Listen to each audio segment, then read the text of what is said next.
Got a lot of things I had to do, and I'm definitely doing projector mapping today. Hopefully our software doesn't give us any issues. We can get that done today.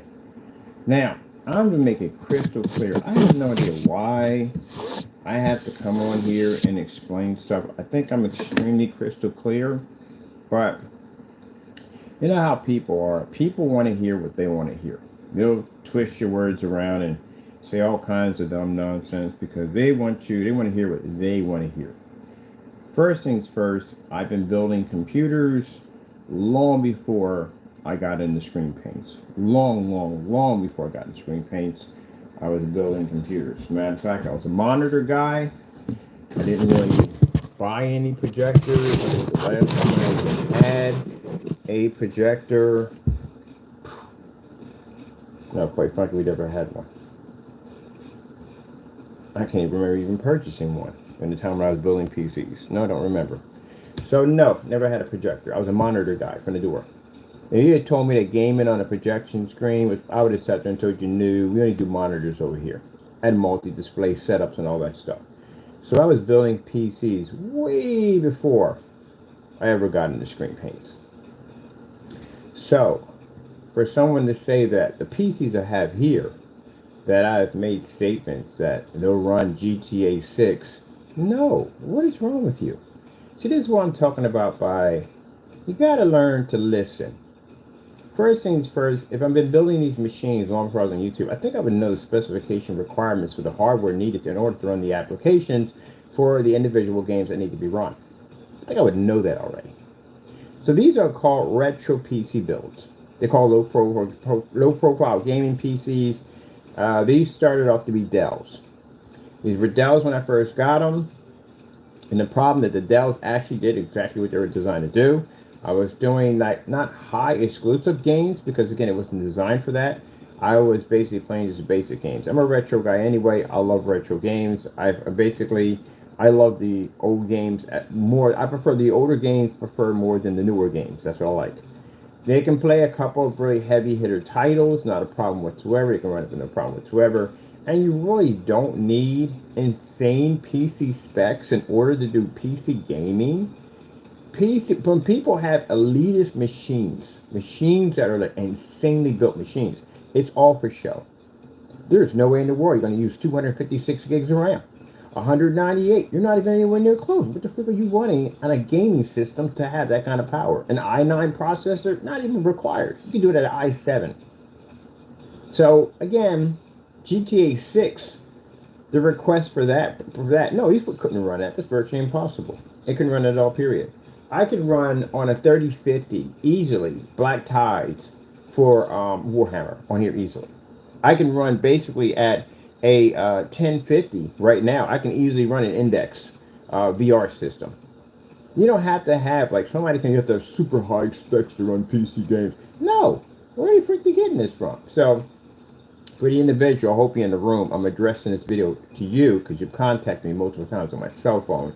And you are the same individual who's insulted my mother, same individual who's gotten nasty with my family, and now you want to play nice like we're friends and contact me on my phone and act like, we're just talking gaming. No, I had your number traced. So the time you were sitting there contacting me, I told you I got some very special friends at City Hall. So I kept the conversation going with you for that particular reason, so they can trace you. Please do not get in your head that they can't trace a burner phone. Yes, they can. Yes, they can locate it. It bounced off your cell phone towers, you dummy. So guess what? They got a pinpoint on where you're located. So I'll see you in court. I'll be filing a couple of lawsuits against you on some very serious criminal charges for harassing my family and for harassing me. But let me explain something to you. Since we already know, they're going to know pretty soon your whereabouts. Get a black truck with black trucks, pull up in your driveway, and some big officers coming to your front door, you know what it's for. You'll be meeting me really soon. Next time you want to contact me with some dumb nonsense. But anyway, now let's get back to this right here. Explain to the individual in the room who doesn't know jack at the end of the day. And you don't know jack. And I'm going to explain to you why. First things first, I've never said these machines over here were basically high performance gaming PCs. I said they're retro built. They're designed for retro gaming. low profile games. Every once in a while, I might be to get away with something high on there, but not really have to have in the low settings. I can't have anything like a really maxed out settings on here because it's virtually impossible. With the upgrades, when I first got the system, they were under Dell. So the Dell system had the motherboard, and they have a 5-pin system set up on it. It's pretty much virtually designed for you not to touch their stuff.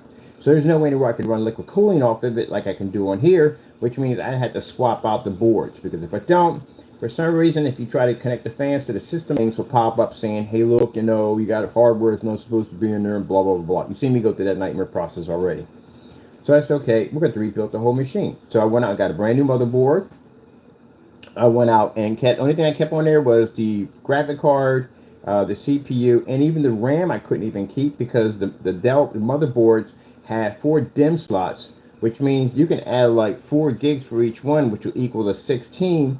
But these only had 2 on them, so I had to go back and rebuy the RAM all over again at 8 gigs a piece in order to get the 16, which you can max out at 32.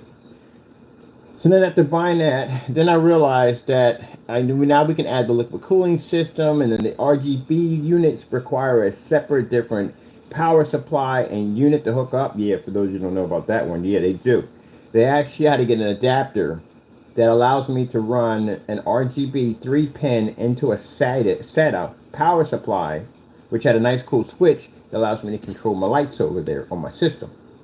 So I had to learn about that one, which I'm used to using Molex 4 pins and 3 pins when it comes to liquid cooling systems, most likely 4 pins.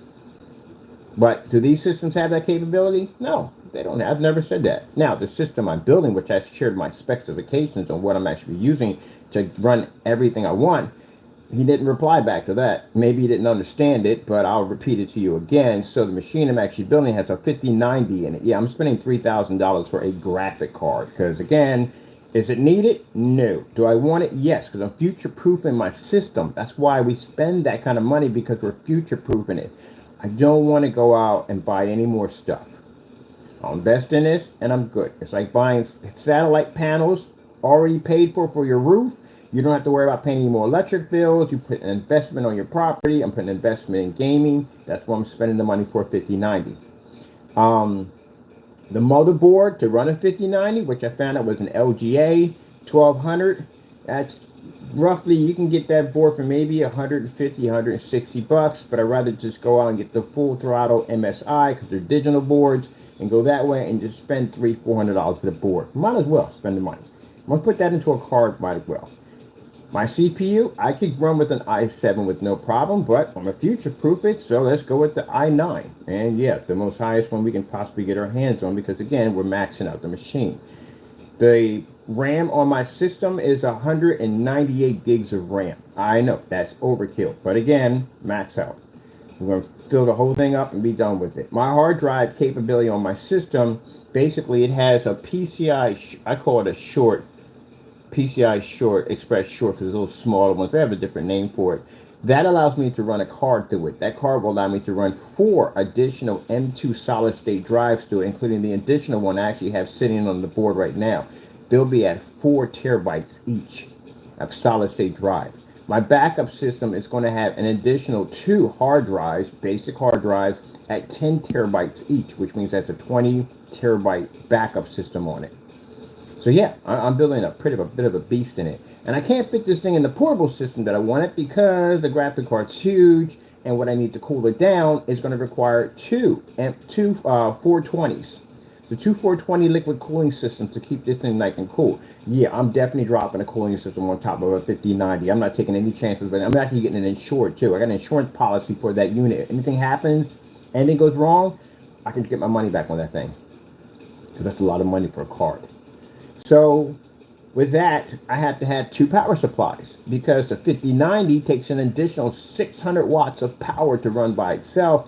And I'm pretty sure if I can get my hands on one, which I still can't find one, I'm going to set it with the i9 processor. But if I can find somebody who has a dual i9 processor, I'm buying it for that system, because I can have a 3 liquid cooling system set up in there, which would be pretty cool. Yeah, so yeah, it's going to take me time to put this machine together. These builds like this, the Elite systems, the Elite PCs are basically, they take time. The steampunk PC that I put together, that PC cost me $7 grand to put that thing together. That's one that I showed off. That's when the i7s first came out. I purchased one, and they were not cheap. So yeah, that is the PC build that I'm designing. It will run GTA with no problem whatsoever. As a matter of fact, it's designed to run any GTA application as long as those parts will hold me, and I think they'll hold me quite well. So I'm good. I'm definitely good on what I'm building. Now these over here, on the other hand, these right here, I'm going to be maxing them out to 32 gigabytes. I'm going to be using a 3050 RTX cards with them. They're going to be swapped out. i7s are swapped out for i7s this week. I'm going to remove them, get rid of them, get them out of here, and get them ready to go. I'm putting separate liquid cooling systems on each 3050 at a 120 millimeter fan. And I'm going to do a dual fan system, which I'm doing on all systems. That's where you basically use your stock fans, but you use your 3000, get some fans, some high speed industrial fans that are 3000 RPMs, and you hook them from the back. They keep the system nice and cool. Lowest I've ever got a PC before is 17 Celsius, and that's pretty cold. And I had that in vegetable and I was able to do it. So really easy to do. And then you get your fan controllers and all that. I really don't go into, I don't care about the metal paste. I think my paste I like to use, an Arctic 7 is what I like to use the most. That's my favorite. But I really don't use that liquid metal and all that stuff. I really don't see the purpose of it all. I mean, for some people it kicks for them. For me, it doesn't kick for me. So, no, I've never made statements that these machines could ever run GTA 6. That'd be virtually impossible. As a matter of fact, I'll tell you one thing. Your Pro can't really do it at 60 frames per second, but I can. I can do over 60 frames per second on GTA 6 with the build I'm building. You can't do it because you're going to be at 30 frames per second. Your machine doesn't even have the capability to push 4K. Technically, it can't. It's compressing. Do you read the specifications on that thing? Look, there's two ways you read specifications. You can read it from a console point of view. You can read it from a PC point of view. Since we build these machines at the end of the day, we would have a more of a farther understanding than the very parts that you have sitting in your system, because they're PC parts. And who would understand PC parts better than a console gamer? A person who actually builds these machines. So we would have a better insight of what your machine actually really can do. So a person who does PC and console, you know what I'm talking about, you can look at the specifications and go, you can understand it better than a person who does not build machines that support computers and anything whatsoever. You wouldn't really understand your parts correctly. So judging from the person I sent my specs to, most people who know PCs reply back on my specs. So why would you go with the 5090, blah, blah, blah, blah, blah. They go back and forth. You chose that kind of RAM. What about this kind of RAM right here? They will share their opinion on what they have on the specifications on their builds compared to ours. Back and forth, much like motorheads do when they're basically popping the trunk of their car and they're talking about their engines. They'll go back and forth about, well, I got this right here, and I got it there. What'd you go with that for? But so and so and so. Oh, really? It's really worth it. There you go. That's how. The fact that he didn't reply back at all, and he ignored everything. He didn't understand what I was saying when I was going to send it over to him. He didn't understand a word I was saying when I was explaining to you what I was buying. And good thing I didn't go to the modification breakdown on it. Telling you how to modify the hardware, because within the hardware itself, you should know how to modify your own hardware and repair it. Like this board on this side over here, this board right here is getting a complete rebuild. I'm actually taking out the motherboards, CPU is going to go into it, new graphic card, new RAM, everything. I'm rebuilding the whole thing. You should know how to repair your stuff. Now, the other PC gurus on the other side are the ones that basically came around where you didn't have popping your PCs together as like Legos. You were in there with a soldering gun and you were basically just pulling parts out left to right and re-putting it back in. God, I haven't done that in so long, it's not even funny. I don't even think I can still do it. I'm more curious if I can. I have to get me a breadboard and see if I can still do repairs like that. That's the era I grew up in, 68. In that era, you didn't have stuff you're snapping together. You're whipping out a soldering gun and go, I'm going to go to Radio Shack and get parts. That's what you were doing. So, no, you can't. On any of these PCs, the PC right there was thinking, I can convert that to a gaming machine. But these weren't designed for that. The reason why they're not designed for that, that's a work PC right there. That's my work PC. I run my websites off of there. That PC makes money. I can game off that PC, but it makes me money. It runs my websites. It has all my sites on it for my social media sites. Everything's on that machine right there. All my Oprah for designing my containers. So that machine pays for itself. It works. Can you say that about your console? Does your console work? Does your console make you money? That machine makes money. This machine on the far end, that's an arcade machine. It's designed to be a massive, giant RetroPie. That's what it's engineered for, to be a RetroPie. So I can download all the games I want. Even at one point, when I get around to doing it, it's going to have a built-in RetroPie with it, when the RetroPie is going to have a liquid cooling separately aside to it. So that way all the games I can't get, it'll have. And it'll have a switch system in it, which is an HDMI switcher, which means that'll run directly a cable from the graphic card into the switcher, which the switcher will be the switch from remote control to the RetroPie system or back to the projector, so I can basically switch to my games on my hard drive and play, or I can switch over to the RetroPie system if I want. Modifications. Now, am I saying that your console's not worth it? No, your console's fantastic. I think I played the system before. It's beautiful. It's a beautiful system. It is. Problem is that, he came back and said, well, the base point, $900. Where do you think you're going with this, man? Seriously, it is going to be base point at $900. How do you think that's not going to work? Do you understand how the economy works? Do you understand how pricing works? Do you even understand how business works? Now, I'm not talking to you guys. I'm talking to the individual who sent me the message. Do you understand that? Let me explain something to you. I've been around since Vector Graphics and Pong, and judging by your lingo on games, I think I'm much older than you are. So I've been around longer than you have. I have been in launches. I have watched all different types of prototypes of games. I'm into that field of games and stuff. I've seen things you probably never even played before. You ever played an FM Marty before? I have. That was a Japanese game that came over. FM Town Marty. You ever had one of those before? Yeah, I've had a couple of them. I had one of them. I had a Marty. A friend had a Marty. They were short-lived systems. TurboGrafx 16, short-lived system. You're out for a bit. I don't know how long the Turbo. It wasn't even out that long, to tell you the truth. Before they started selling the game super cheap. And like, gee whiz, really? I've had a Neo Geo when those things came out, and those things were super expensive. If you ever owned a Neo Geo, if you look at the consoles today, the price point is a joke. It's not really expensive. Because a Neo Geo would cost you $1,000. Neo Geo was roughly the same price that you would pay for the limited edition. But the difference in the Neo Geo is that the games were super expensive because they were pressed to a cartridge, which cartridge is a lot more expensive to press to. So instead of you going out and you complain about a $70 game, you try freaking $150, $250, $300, $800 for a game. That's what Neo Geos were. Super expensive.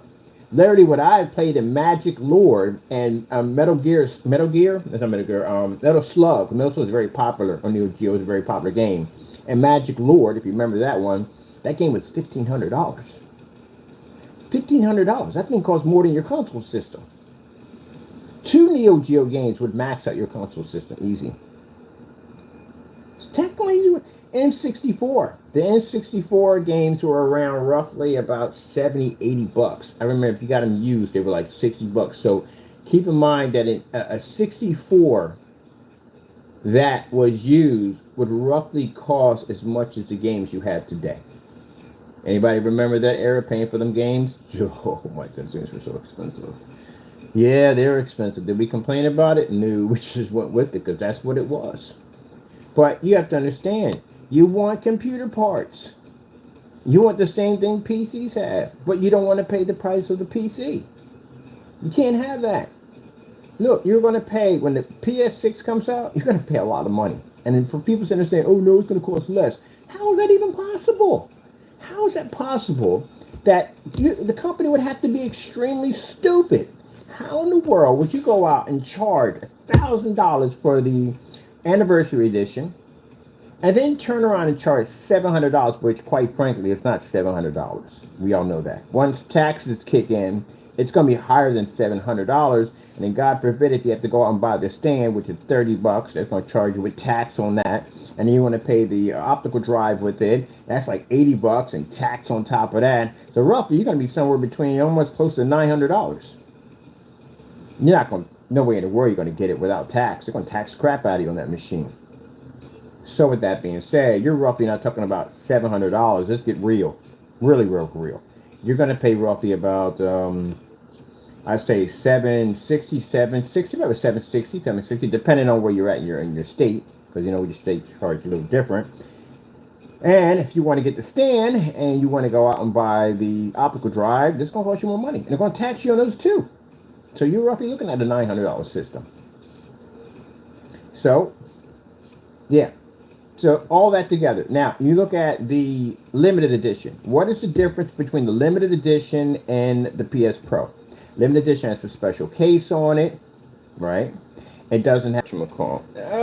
Let me see. I might have to do this through Bluetooth. Sorry, my phone keeps doing out Bluetooth it. But anyway, as I said before, what's the difference between the two? Here, don't get me started on that controller. I just found out how much your controller costs. You gotta be freaking kidding me. Really? You're literally paying $200 for a controller? They're getting y'all. They're ripping y'all off so fast. Are you kidding me? But let's go back on that. We're not gonna talk about the controller yet. I saw that. $200 for a controller. My PC controller that I got coming in. Not this. I got a PC controller coming in. I'm paying $90 for. It'll put your controller to shame. It has an LCD screen on top of that thing at the end of the day.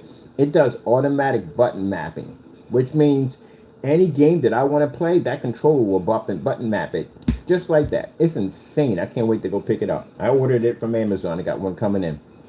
Got a charging dock station. The LCD screen comes up and it charges like a cell phone. It shows my battery life. That thing is sick. Okay, so let's get back to this right here. Man, y'all got the SEPTA scenario going on right now. They really have the SEPTA scenario. I'll tell you about the SEPTA scenario. You're a hostage. You're literally hostage. You're being forced to pay for stuff that technically should not be costing this much money. I'm not laughing at your system, but you guys are getting bamboozled. You are getting... You're done. Put it away. They're going to charge you whatever they want. So let me explain to you from the door. First thing first, there's nothing different from the anniversary. Anniversary. It's just basically a different shell. That's all you have. The GPU is the same. The CPU is the same. The hard drive is the same. It's nothing different. I can see if they bought it out and it was completely different hardware than the other one, then yeah, okay, that's different. That's a different story. But no, it's the same. Only difference is it's just an anniversary edition, and they threw in a controller, and they threw in a couple of other things in there for free for you, and that's it. Not something that you can just go out and buy separately, because you can go buy the controllers if you want, and you can go buy that little handheld, whatever, controller, TV thing, whatever that is. You can buy that too, so it ain't like you can only get that on that system only. You can buy it someplace else. So with that being said, the only thing you're just getting is that limited edition unit. So that costs what, $1,000? And then with tax and all, because you know, the more you pay on an item, the more the taxes are going to be. So that probably costs a little piece of change right there. So consider the fact that the Pro system, the regular one everybody can get their hands on now, basically is going to cost you after taxes roughly $760 or probably more, depending on where you're at in your state. And if you get on the little odds and ends with it, you're going to reach the $900 point. All right, now the PS6. Do you really think at the end of the day they're going to charge you? They're going to put in more powerful parts than the PS Pro, but they're going to charge you less? We can't be that naive. They literally just nickel and dimed the daylights out of you guys. They came in and they gave you a system that's digital. It doesn't even have an optical drive on it. It's digital. How is it that the PS5 system, when it came out, the digital version was the cheaper version, the version with the optical drive was more expensive, but now when the PS Pro comes out, the digital version is more expensive and the optical drive is you have to pay for it extra. Which means if that's the case, when the PS6 comes out, the optical drive is not even going to be there. The system's going to be fully digital. Because if they thought that was the future of the physical disc, it would have been on the system. Or the more advanced version of it. So then you have that right there. So yeah, you're going to pay $900 for this system. Probably about $1,000. Because they've already tested the waters on it. They made a limited edition. They got their money, right? They had the PS Pro system. They're going to get their money, right? So next time around, we're going to get a little more money. The whole idea as business, fanboy, let me explain something to you, is that companies do not care about your little squabbles and fights and arguing which system is better. They care about numbers. Money and numbers. That's it. It's business at the end of the day. They're going to get their money. They have investors that are in their company. They have to keep them happy. They're going to get their money. Investors want to see more advanced equipment. They want to see more advanced equipment sell for more money. They want to see more money in their banking accounts. They couldn't care less about your opinion at the end of the day about this, that, da, da, da, da, da. That's why your systems are going to get a lot more expensive after that. And if you think the PS6, when it comes out, it's going to be at the price point of $500, that's not going to happen. The parts cost money, and they got to get their money's worth. It's like, I don't even know how to deal with y'all. I hate to say it. Not saying all of y'all, but there's certain ones that really go off on this stuff. You want expensive parts, but you don't want to spend the money for the expensive parts. You want a more powerful system. You want better graphics. You want better storage. You want better RAM. You want all that, right? You want better processors. You want all that stuff. But you don't want to spend the money for that stuff. Well, wake up call. You are going to spend the money because you don't have a choice. And I'll tell you why. You have something called the SEPTA effect. And what I call the SEPTA effect is in Philadelphia, we have a transit station down there called SEPTA. SEPTA runs the entire city. We don't have another person in there like Philly to go, as I said before. We don't have that. We just have SEPTA. So if SEPTA decides that they want to go on strike, they can. They can lock an entire city down. Can't have the city locked down for long because then again, it's going to affect the economy. So that means that you're going to have to give them what they want. And this is what you have now. Because you got there and bragged about how, oh man, we got the most powerful system, which you do, and there's no one to challenge us. That is true. But now you have the SEPTA effect. They're going to charge you whatever the freak they want now. There's no one to compete with. If Xbox comes up with a system and say it's better than their system today, now they really can't charge the price they want to charge. They got to keep their fans happy. They might go over there at the end of the day like, oh shoot, we got to keep them happy. If we don't, they can pop over and start buying Xbox systems. We got to make our prices a lot more reasonable, more cheaper, so and so and so. But with no one there to stop them, they can charge whatever they want. You don't have the freedom of PC. PC, at the end of the day, if a part costs too much money, guess what? We can go someplace else and build. If I don't want to get the 5090, I can get the 4090, I can get the 3090, I can get the 2090, I can get the 1080, 1090. It don't make a difference. I can change my parts that I will. Dozens of video cards, dozens of RAM, dozens of parts, tons and tons of parts. We can build whatever you want. We're good. We don't have to have, you don't have to be a PC elite to have a top PC. PC Elite is technology for those particular guys that just max up machines for about bragging rights. Unless you're doing something where you're doing something crazy, like you're doing multitasking applications and all that same stuff. You're building and modding games and all. You're actually building and programming games. Yeah, you would need all that stuff. But the average PC gamer, no, you wouldn't need all that stuff. You have to spend that kind of money. $800 machine will do it perfectly, no problem. So, with that being said, there is more options for us. We're not forced into having to buy or pay for online subscription. What happens in your console system if you stop paying your online subscription? You can't connect to their server anymore, which means you can't play your games online like you want to. You can play them offline if you want, but you're not going to get the real enjoyment if some of you like to play online. You can't use their stores. You can't download movies. You can't download this. You can't do this and that without paying for that subscription cost. Say they want to raise the price of their subscription costs. So roughly something like $80 a month. What are you going to do? You have internet service in your home, but you can't do anything unless you pay them. There's so many ways they can get you. It's not even funny. So what are you going to do? Say PlayStation decides to come in and say, you know what? I think we should get more money for our service. It costs money to keep this stuff running. We could charge them $80. We'll make a package out of it. We'll make a silver, a bronze, a silver, a gold, and a platinum. That's what we'll do. Because they did that on Xbox. And we'll charge them a lot of money for each one. Which one? One to be for month to month, something to be a week, something to be for a yearly price. How much a yearly price costs for that system over there? It's quite expensive. And if you don't pay it, then you can't get online and can't use your system the way it's supposed to be used. Where this machine over here, guess what? I don't have one of those. I pay for that system over there, the PS4. I don't pay for this machine over here. As long as I got internet, I can go in and play. And keep in mind, I got some games on there that I don't even have to be online. I can literally play offline if I want.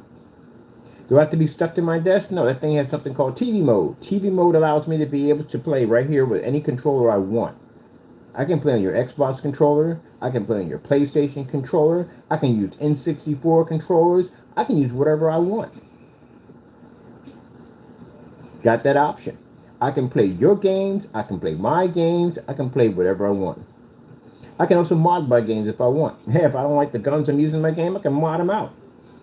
Playing Dying Light 2. I might not even like the guns they have in there. Hey, let's get ourselves one of those, what do you call those, Vinicans. I get a rail gun with lasers. We can do that and not get prosecuted for that. So, it's like, I try to explain to you, it's like the house scenario. You'll buy a house, and the realtor say, hey, look, this is the deal. You got access to 2 rooms. You can't go in the rest of these rooms. You can't even go in the backyard. You can't go in the front yard. You just got 2 rooms, that's it. Or what happens if I go into 2 rooms? You void the warranty on the house. You can lose it. Anything happens, we can't back you up on it. You're stuck.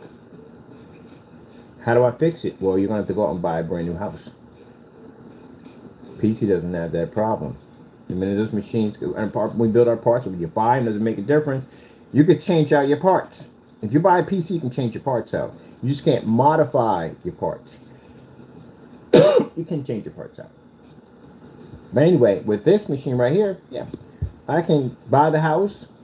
The real estate will leave like, well, okay, so he said, no, you got free will, whatever you want to do. Heck, you want to build here, build there, build it. And it's a vast amount of land that you own. Like, wow, man, I got all this to build on, man. What the freak I'm going to put out here? It's like owning a house with 200 acres. Like, what the freak I'm going to do with all this land? I don't even know what to stop. I might build another piece of there, put a server, then put parts in this machine. I'm taking that out and upgrade that. And, man, I can do whatever I freaking want to do. You're sitting there puzzled. See? There you go. Like you're buying a house and they're charging you for rent. Oh, you're going to buy the house. You definitely going to buy it. But here's the thing. You're going to charge your mortgage for it. How are you going to charge my mortgage? Something? No. But you technically don't really own it. We own it. That's pretty much what they're saying to you. If anyone to sit there and say you own your console system, you don't own your console system. They own your console system. Because you got to pay to go online to play it. That's why. It's not to be rude. It's not to be mean towards you. I'm a console gamer myself. I've gone through this a dozen times with these systems before. When you think about it, when they basically tell you that the only way that you can actually enjoy your system that you paid all this money for, invested all this time into, and they tell you that without paying us our subscription costs, you can't go and play it the way you want to. Or if there's something they don't like about your account or whatever, they can ban your account just from there. What they call it? I forgot they had a name for it. For an Xbox, they call it a signal. It was something they would send through and they'd knock out your service for good so you can come back on and play. And you get this little icon pop up with an avatar like, hey, you've been banned for 9 years. You'd be like, wait a minute, but it's my system. I paid for it. Yeah, but it's their server at the end of the day you're connecting to. So if they tell you can't be on their server, you can't be on the server. Ask them. That's why I said I don't. That's why I don't really. Not a big fan of the whole console thing. I mean, before we had all that network stuff, you know what I mean, like the NES, all them games back in the day. You know, you were in there gaming. That's what you were doing. Now today, man, they pay. You got to pay for a subscription cost. I wonder who started that for. I think was it Xbox? No, it's both of them that started that purse. Xbox and PlayStation started the subscription cost. I remember when they first started talking about subscription costs. They were going to charge you for it, to being online to play on their servers. Yep. But Dreamcast didn't. No, Dreamcast didn't have a subscription cost. No, they didn't. They didn't have one. They had Dreamcast browsers. That's what they had. If you had a Dreamcast magazine, you subscribe to them, you get these browsers. And the browsers you would load in, they would upgrade your system. I remember the last upgrade we had, it was JavaScript. So you can watch videos and stuff. But no, they didn't have a subscription cost. They had something called SegaNet. You can go in there. As long as you had internet, you can go in and play and watch and do games together. Later on, Sony and Xbox started doing that. Because I remember SOCOM, when it came on for PlayStation 2, I remember that. You had this microphone system you would stick in your ear, like a little wire microphone system you put in your ear, and you could basically somehow command some of the soldiers through basic voice commands. I remember that, and I remember basically you could talk and chat with people back and forth, but you start paying a subscription cost right around that time. Yep, that's right around the time when Xbox Live came out on the big boy box, the big Xbox. I remember that. Yeah, and Xbox Live wasn't cheap either. It was not cheap. Neither one of the systems were cheap. Oh, man. So, getting back to the troll at the end of the day, these machines right here, as fast as they may look at the end of the day, they do not have the requirements to be able to play GTA 6. I would never have GTA 6 on. As a matter of fact, I'm in the process of ordering me a 4K projector for my 5090. Because if I'm going to stick that much money on a machine, I'm getting me a 4K. And we'll have some fun with it too. So we'll show you a 4K versus 720p and 1080p, because you know I'm going to do that, right? I like doing that kind of stuff at the end of the day, showing the difference between our product back and forth. On that, boy, I swear, that 5090 looks the same one at 720p. Then on a 4K projector on our new screen paint, that is going to be freaking insane. What are you telling me? We already been through this already. Leave my phone alone. Freaking storage. My phone's on. You have low storage. You have low storage. You have low storage. Yeah, I know already. I'm gonna remove some stuff. But anyway, yeah, I can't wait to see what that looks like. That'd be a nice boost for our technology we're working on too. Let me see. So that's pretty much it. Yeah. So the guy who came in was ranting on my phone and carrying on and acting up. Same guy, we know who he is. Ranting on my phone, talking about, oh, you don't know what you're talking about, and this, that, so and so and so. Yeah, I ran some PC specs past him. He didn't know what I was talking about. He changed the topic, so you already told me from the door you don't even know what you're talking about. And if you're gonna sit there and say, well, hey, that system's not gonna cost $900, Skippy, where else is it going? They just charge you freaking $700, which they know which in tax and all that comes up to it. They know what it's going to cost you roughly. And the anniversary edition was $1,000. You think a PS6, which is going to be far more powerful than the system they just showed me right now, is going to cost you less? What freaking Peter Pan land are you living at the end of the day? I've never seen that happen ever in business, ever. You got the Lamborghini Countach and you got the Diavolo. The Diavolo, I think it's called? Yeah. You got those two ones. Do they sit there and say, okay, the Countach will cost you about $500,000, but we're going to charge you maybe $150,000 for the Diablo version of it? No. That thing costs more than the older version.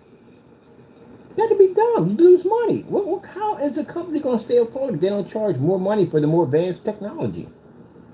So they got to stick bigger and better parts into that machine and showing you what they can do, because that's what the PS5 Pro pretty much shows. It demonstrates what they can do, how far they can go. And if they can go farther than the PS5 Pro, then yeah, you're looking at a machine that's going to cost you $1,000 or more. They did it with the Anniversary Edition.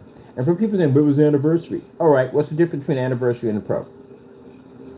And hardware-wise, what's the difference? Same GPU, right? Same CPU, right? Same RAM, right? Everything's the same, right?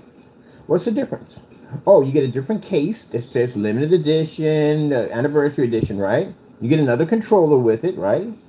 You get, what's that, a controller case or a case with the controller? I think that's what it is in there. And something else they give you. That's pretty much it. So the accessories that they give you, can you buy them for your PS Pro? Yeah, you can. You can buy the controller, you can buy the handheld unit, whatever. You can buy all that. So what's the difference between the two? And hardware-wise, they're both the same. So you paid $1,000 for a system that literally has a cover on it that says it's an anniversary edition, and that's pretty much it. Because all the other stuff in there you're getting ain't really limited edition. You can go buy that yourself. If you want the controller, go buy the controller. If you want the handheld, go buy the handheld. Everything in there, they added in there. The disc player, the stand, you can go buy that yourself. So where's the limited edition?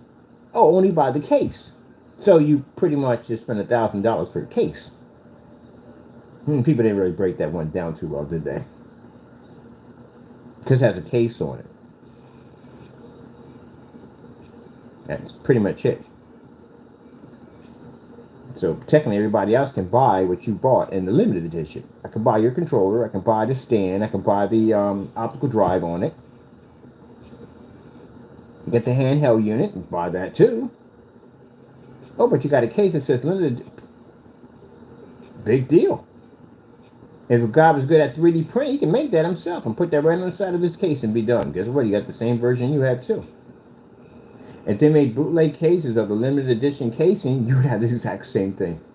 So if the only difference is you wouldn't be paying $1,000. But then again, you wouldn't have an authentic one. It wouldn't be real, it wouldn't be authentic. Which again, won't hold any value to it until another 10 years passes by, because you can't open that thing up. You know how long the Xbox 360's been around? For a very long time. Even those limited editions aren't worth money. They're worth some, but not as much as you got when you paid for the system. You would really have to be around for a while. Like an Atari 2600 mint condition in the box, unopened, with all games included. Not saying all games, but at least a good library of maybe 20 or 30 games unboxed. Never touched. You need ColecoVision. You got to go way back to old systems when they came out in order to get some money out of a console system. Or some rare cartridge that they only made very few of them. You would need something like that. Now you can say, well, they only made a limited edition to these. Yeah, I understand, but right now it's too new of a system. That's the problem. Now, say if you had a PlayStation 1, second edition, when they came out. I'm talking about off the 70 line. You had a second one that came off. Or you're the first one to buy the PlayStation when it first came out. You had the first edition that came out. Somebody had to get it. Somebody somewhere got one. Somebody got into the store, had to be the first one to get one. So you had the first edition in the entire world. You have any idea what that system's worth now? And if you have the mint condition in a box, unsealed, preserved in time, you got something worth a lot of money. Or you got a system that came out way back then that was a test system. It never really did that well. It launched. They're worth a lot of money. The NEC has a system. NEC has a system. Is it NEC or NES? No, it's NEC has a system, a gaming system that came out, and that system is worth $1,500–$1,600 right now. Used. So yeah, you got pinball machines worth more than a console system. A pinball machine will literally cost you more than a console. You can go buy one that costs you way more than what a console costs. So the limited edition is nice. It's a beautiful setup and all that, but the way I look at it, at the end of the day, what's the value I'm going to get out of this machine? The only way you're going to make money off that machine unless you sell it now. It's much like a stock. You have to sell it now. If you wait for too long, it ends up like the Beanie Babies. Remember those nightmares in the day? They came out, they were worth a ton of money. If you had sold your Beanie Babies at the peak time when they were worth money, you would have got a lot of money off of it. Now, things ain't worth jack. I might got some really super rare ones. They're probably worth money, but no, not like a whole collection like back then. So, yeah, your system had to be around a while in order to get some money off of it. I got Halo statues older than your system. And they're not even anywhere near worth that kind of money. Master Chief's helmet, got a couple of those brand new. Never opened. Probably get roughly maybe $200–$300 for them at the most. Gears of War guns, I got a few of those, basically unopened. The Lancers, probably $600–$700. Super Soaker, brand new mint condition in the box, maybe about $600–$700. And your system is brand new. So again, the hype is now, but this would be the best time to sell it. It'd be now, not waiting a couple of years from now and selling. I don't know about that. And then consider the fact that the hardware in it is going to get older. It's going to be worth the time, the money. It's a weird kind of way that's going to even work out too. Because PS6 comes out, that makes us an obsolete system from the door because the hardware is old in it now. But it has to get older in order to appreciate in time.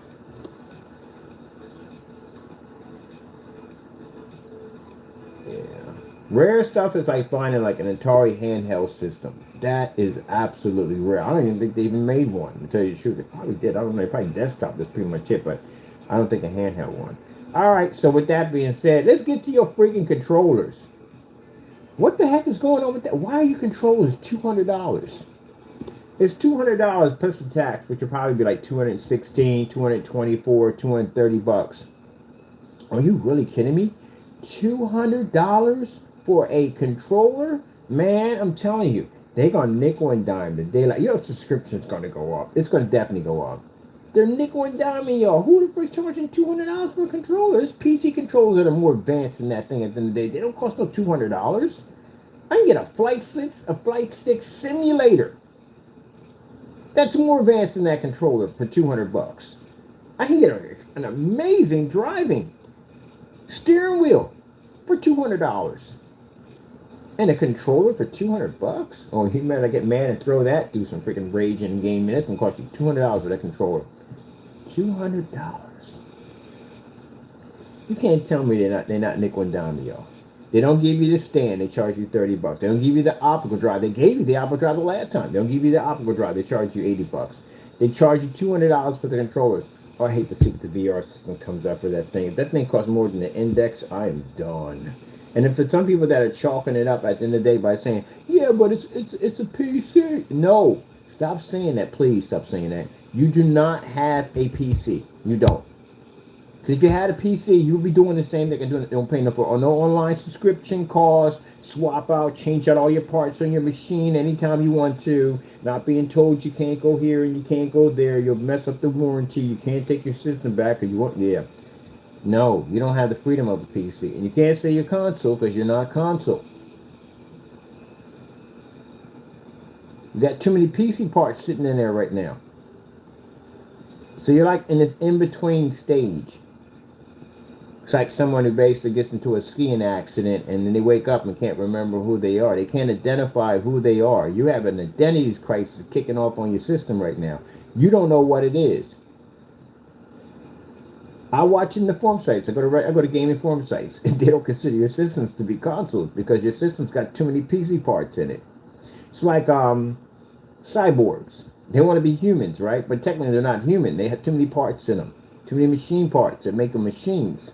But yet the human side of them, the brain and their head that still function as a human, still want to consider themselves to be human, but they're technically not. And the other part that thinks they're a machine, they're not technically a machine because they have human parts in them. You're in that area right now. There's nothing console about a PC at all. The retro systems, there's nothing PC about them either. They're all console systems. You're in a different world. So it's going to be interesting to watch the development of this new type of console, because I don't consider it to be a retro console, it's going to be a new type of console, where you have this identity crisis kicking off. You want to recognize as PC, but you also want to recognize a console at the same time. It has to be one or the other. You can't do both. If you want to consider yourself to be PC gamers will tell you at the end of the day, no, you're not anywhere in our category, because tell me what areas you can get access to change out at will. You can't. Now, for those of you saying, well, what happens if, and for the naysayer in the room, please listen up when I'm talking. What happens if they make it that console has the ability to remove parts and add in new parts?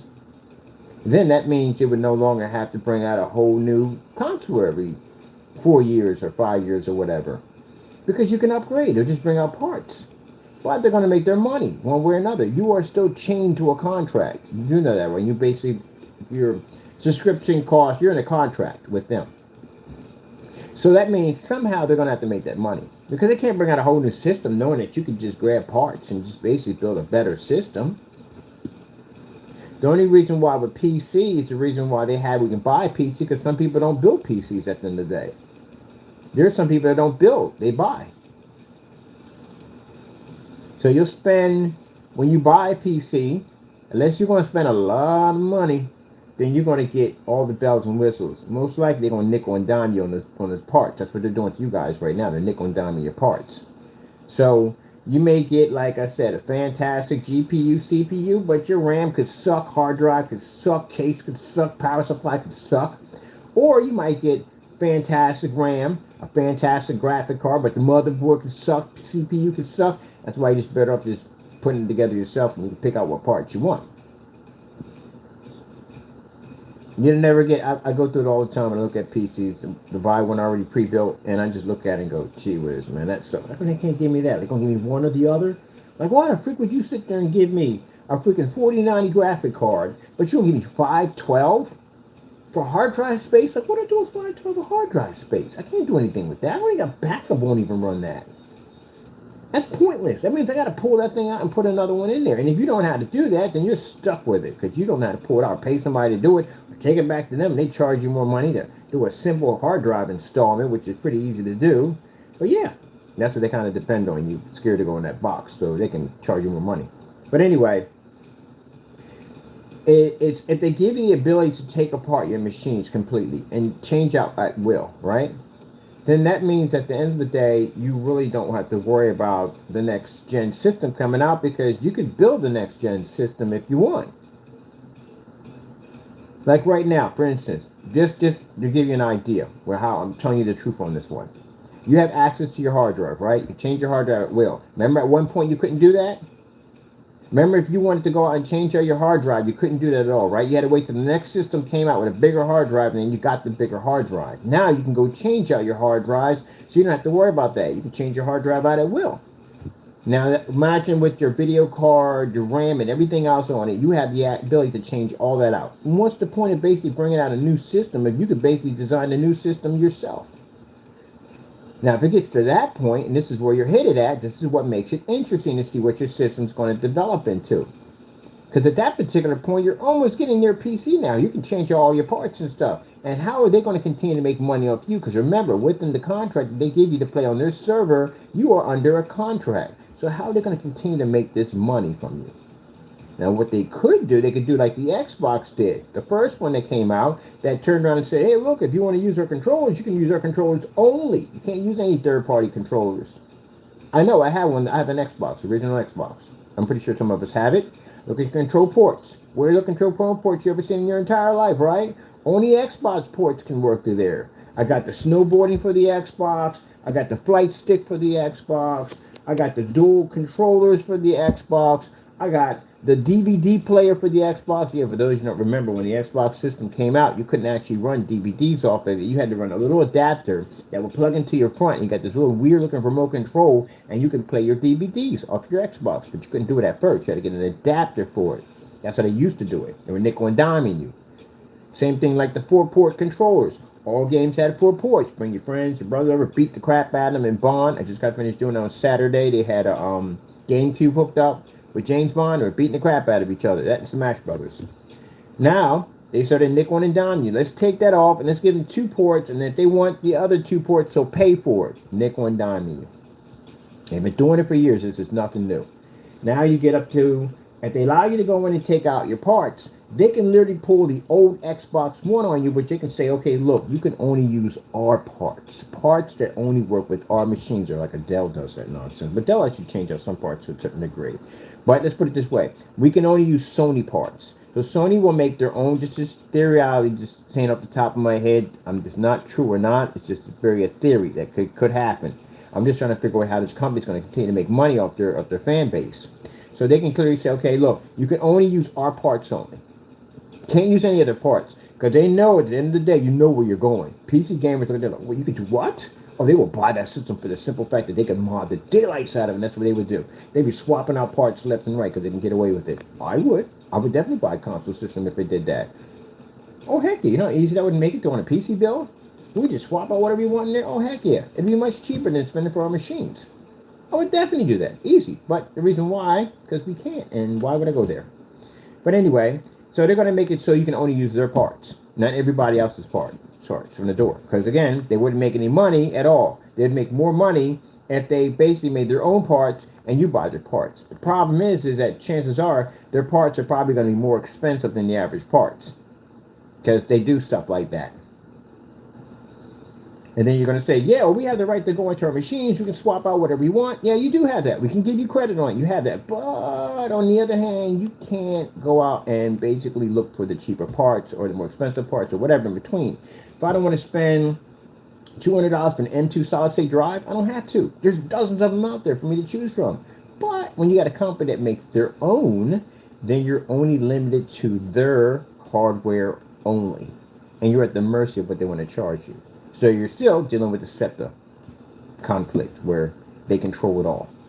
And you control a little bit. That's basically about it, but you pay for it. So no one's putting the console down. No one's sitting there saying your console is this, that, and the other. No, it's an amazing machine. I agree 100%. I played it. It's beautiful. The problem is the restriction and barriers that it has sitting on top of it, I don't like. And yeah, I don't mind the cost. $700 when a guy contacted me and said, oh yeah, you're out of your mind about $900. Look, man, let me explain something to you. Can you afford it? Can you afford to pay $900 for a system? I can pay $900 for a system. But a lot of people can't pay $900 for a system. It's expensive.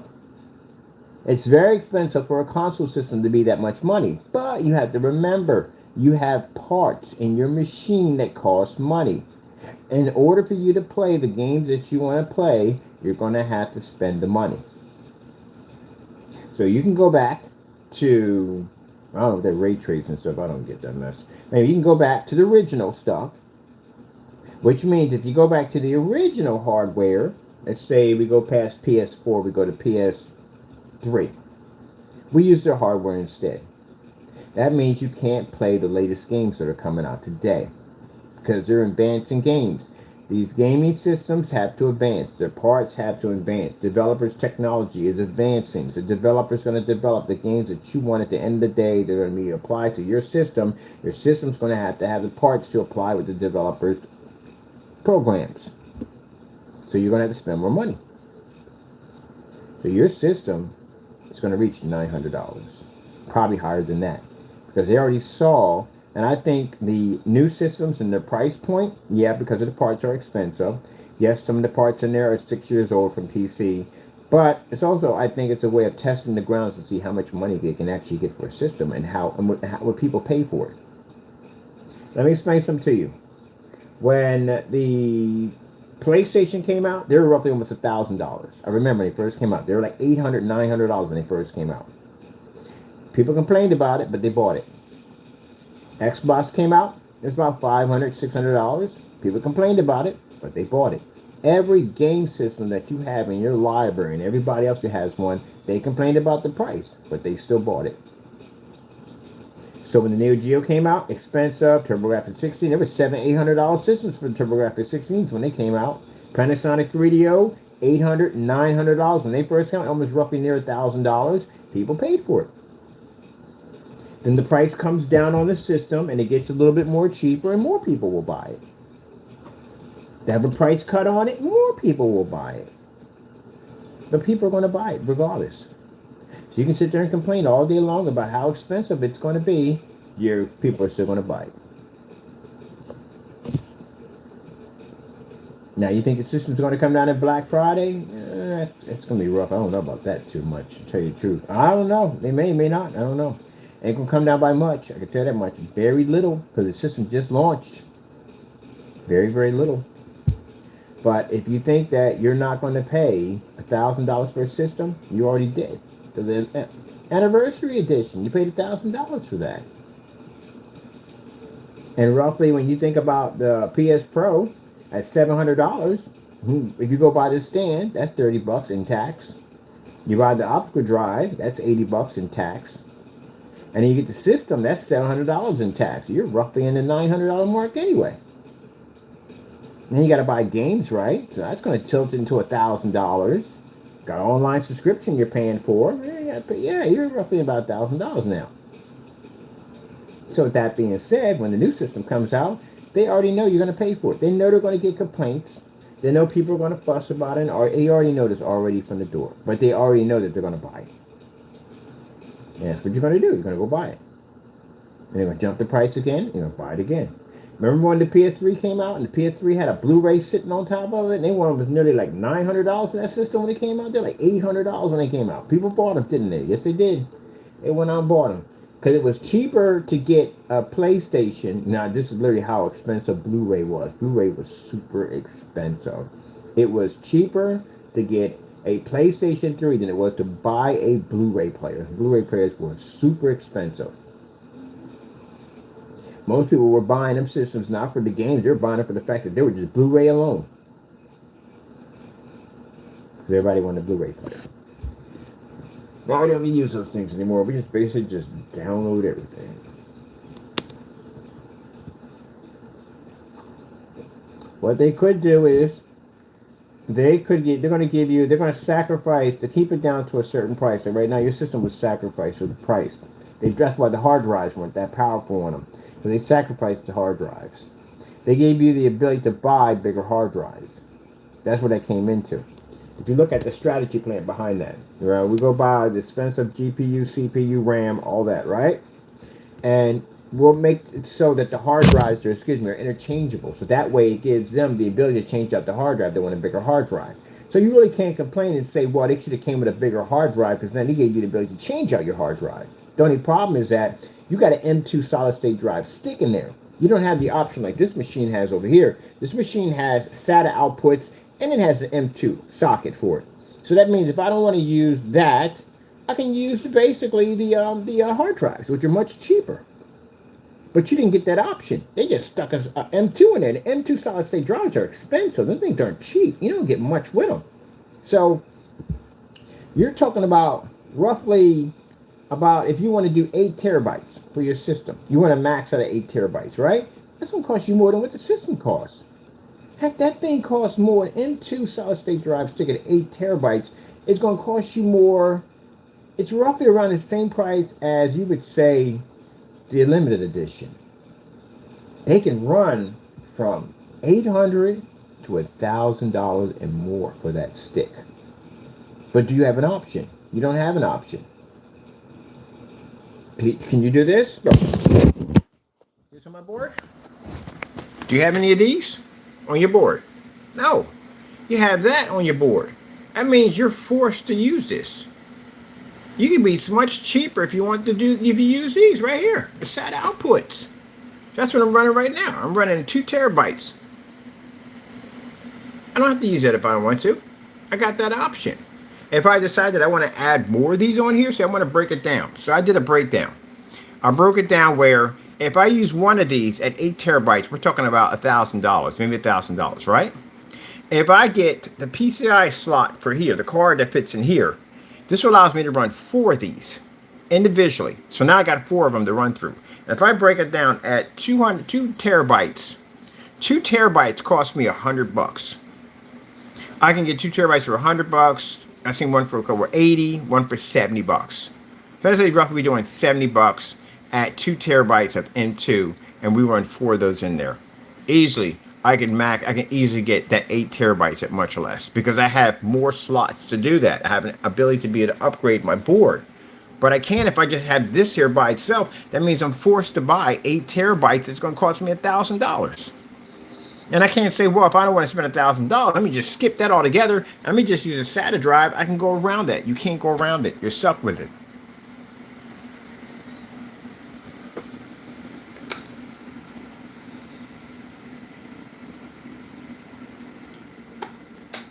Can't even do button modifications, you know? So technically, it's not your system. You have the equivalence of buying a house. The person who buys a house and says, well, we own it, we buy it. Technically, you don't own the house. You don't own it at all because if you stop paying the taxes on it, they'll take your house. So you don't own it. If you want to go fix it up, you can't do that either. You got to ask permission. The only problem, you just can't ask permission on a console system. They'll tell you no from the door. Oh, no, you're not doing that. You can't open it up. You go past those seals, see what happens. Call them up. Say, hey, look, I paid for the system. It's mine. You got those funny-looking seals on there. What happens if I remove them? Oh, you'll void your warranty from the door. You're stuck in the system. We can't help you in any way whatsoever. That's it. They can even ban you for touching those things. And you better pray that they don't put kill switches in them. Because you ever know what kill switches do? Hitachis. They're ultra strict. Those. Their older versions have them in there. So kill switch is that if you basically disconnect something in there and something automatically triggers, your system goes dead. It kills your system. So they can put kill switches in there. Automatically take your system down. So yeah, but the thing is, you don't own it. It's not yours. I know people get mad over that and say, well, no, you don't own the console. You don't. I realized that when I had a console and I did modifications on my system, the Xbox 360, and they came in and we had a conversation with somebody over there about one of the bans I received. And he's like, well, Mr. Burry, you got a ban on your system because you went and you modified your hardware. I said, yeah, but modified my hardware means I basically went out and I changed out my drives. I upgraded my drives on my system, which you're not supposed to do, but I did it anyway. I said, yeah, I don't want to keep buying all these freaking memory sticks. It's just pointless at the end of the day. I just upgrade the hard drive. I wouldn't just put a bigger hard drive in there. I wouldn't have to go and put the hard drive in there myself. He says, still, but you're not supposed to go past that at the end of the day. And if you go past that, you just want your warranty and you're just stuck with it. We can't help you out in any way. I said, yeah, but it's mine. I paid for it. I went through the same crap with basically changing the firmware. Got in trouble for that. What was the other incident they got mad at me about? Oh, yeah, taking apart the system and modification for basically air flow can travel through it So I can basically keep it a little longer so my red ring doesn't keep popping up on my system. That dumb nonsense. Can't send it back. If your system red rings and you modify it, you can't send that thing back to Microsoft to know you were in it. So you're basically at the mercy of them at the end of the day. And then that whole thing I went in with Sony in my other account where they wanted to charge my card for $50 for a game I didn't even buy. I see it on my charge and like, I didn't pay for this, I didn't buy it.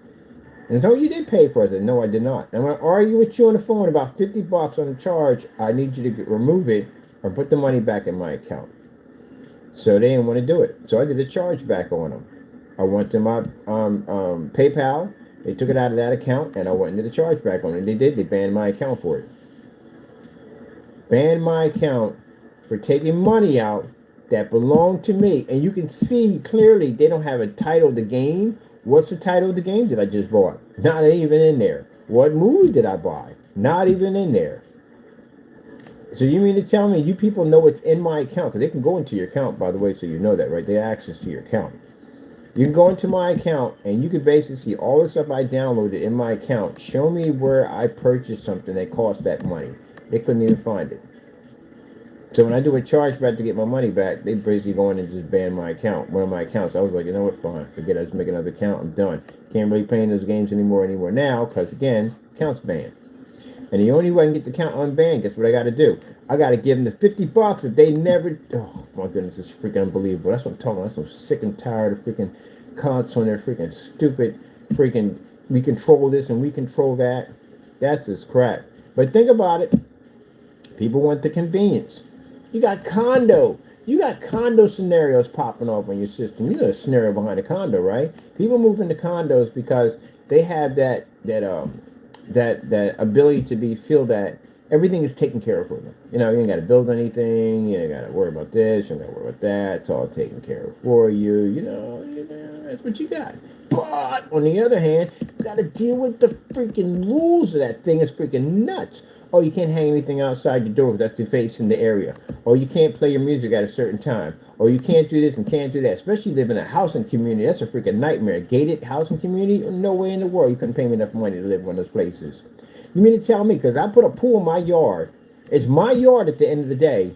I can't have it out there. I can't have a basketball court in front of my house. I can't have this. I can't have that. I can't have... Some people will even rank on you for having a car in your freaking driveway. It's got to be in your garage because they don't want to see it.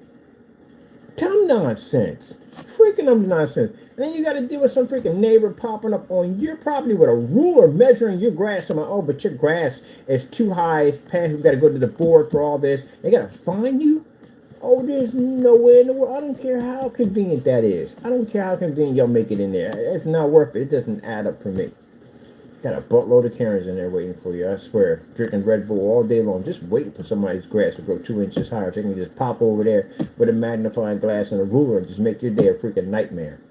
And because they're head of the board, they got power at the end of the day. I know people that are living in that situation like, why would you even do that? Just kind of asking for it. Like, why? And they regretting it now because you tied in with this contract with these people. I don't know how y'all do it. But that's the same thing with the console. It's the same thing. Where you don't have that freedom to do what you want to do. And if they keep wanting to charge you more money, more money, more money, more money, more money, more money. I mean, at least they could do is give you free subscription. I mean, they're going to charge you all this money anyway. Give you free subscription. That'd be nice. Then you have to worry about paying for that nonsense. They would take that extra money, go buy games or do something else with it. But they want everything. They're going to nickel and dime you on all your parts. They're doing it right now. Can't say I'm not lying. They're doing it right now. They're going to tax the daylights out of you and charge you tons of money for your system. And I think, from my point of view, I think the test run on the PS Pro, because they broke it down to see if the parts are actually worth it. I say kind of go half and half with that one. Parts are kind of old in there, but still, you have to remember that a person who games on PC is used to seeing something different. So if I'm gaming on PC, I got machines that I've had super high specs on them, and I'm looking at graphics that I'm used to seeing certain type of graphics, and then I play on the console, I can see the downgrade. Like I can rapidly see the downgrade. So that's where that comes in at. Where if you're a console gamer, you're not used to seeing PC specs. So, you know, anything they give you is fantastic. It looks amazing on your system, but from our point of view, we're like, we've been there and done this one already. So I don't see the advance. I see the advancements in console perspective wise. Yeah, I see it.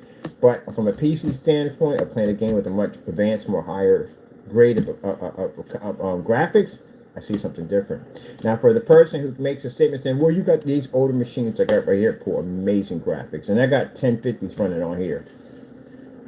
I do 60 frames per second on all my games. And I got outdated graphic cards on here. Literally in Dying Light, it would tell me to upgrade my graphic card, and it just starts playing just like that. Optimize and plays just like that. I still haven't got around to updating them yet. What's the point when you get the new ones in anyway? So, yeah, it runs clean with no problem.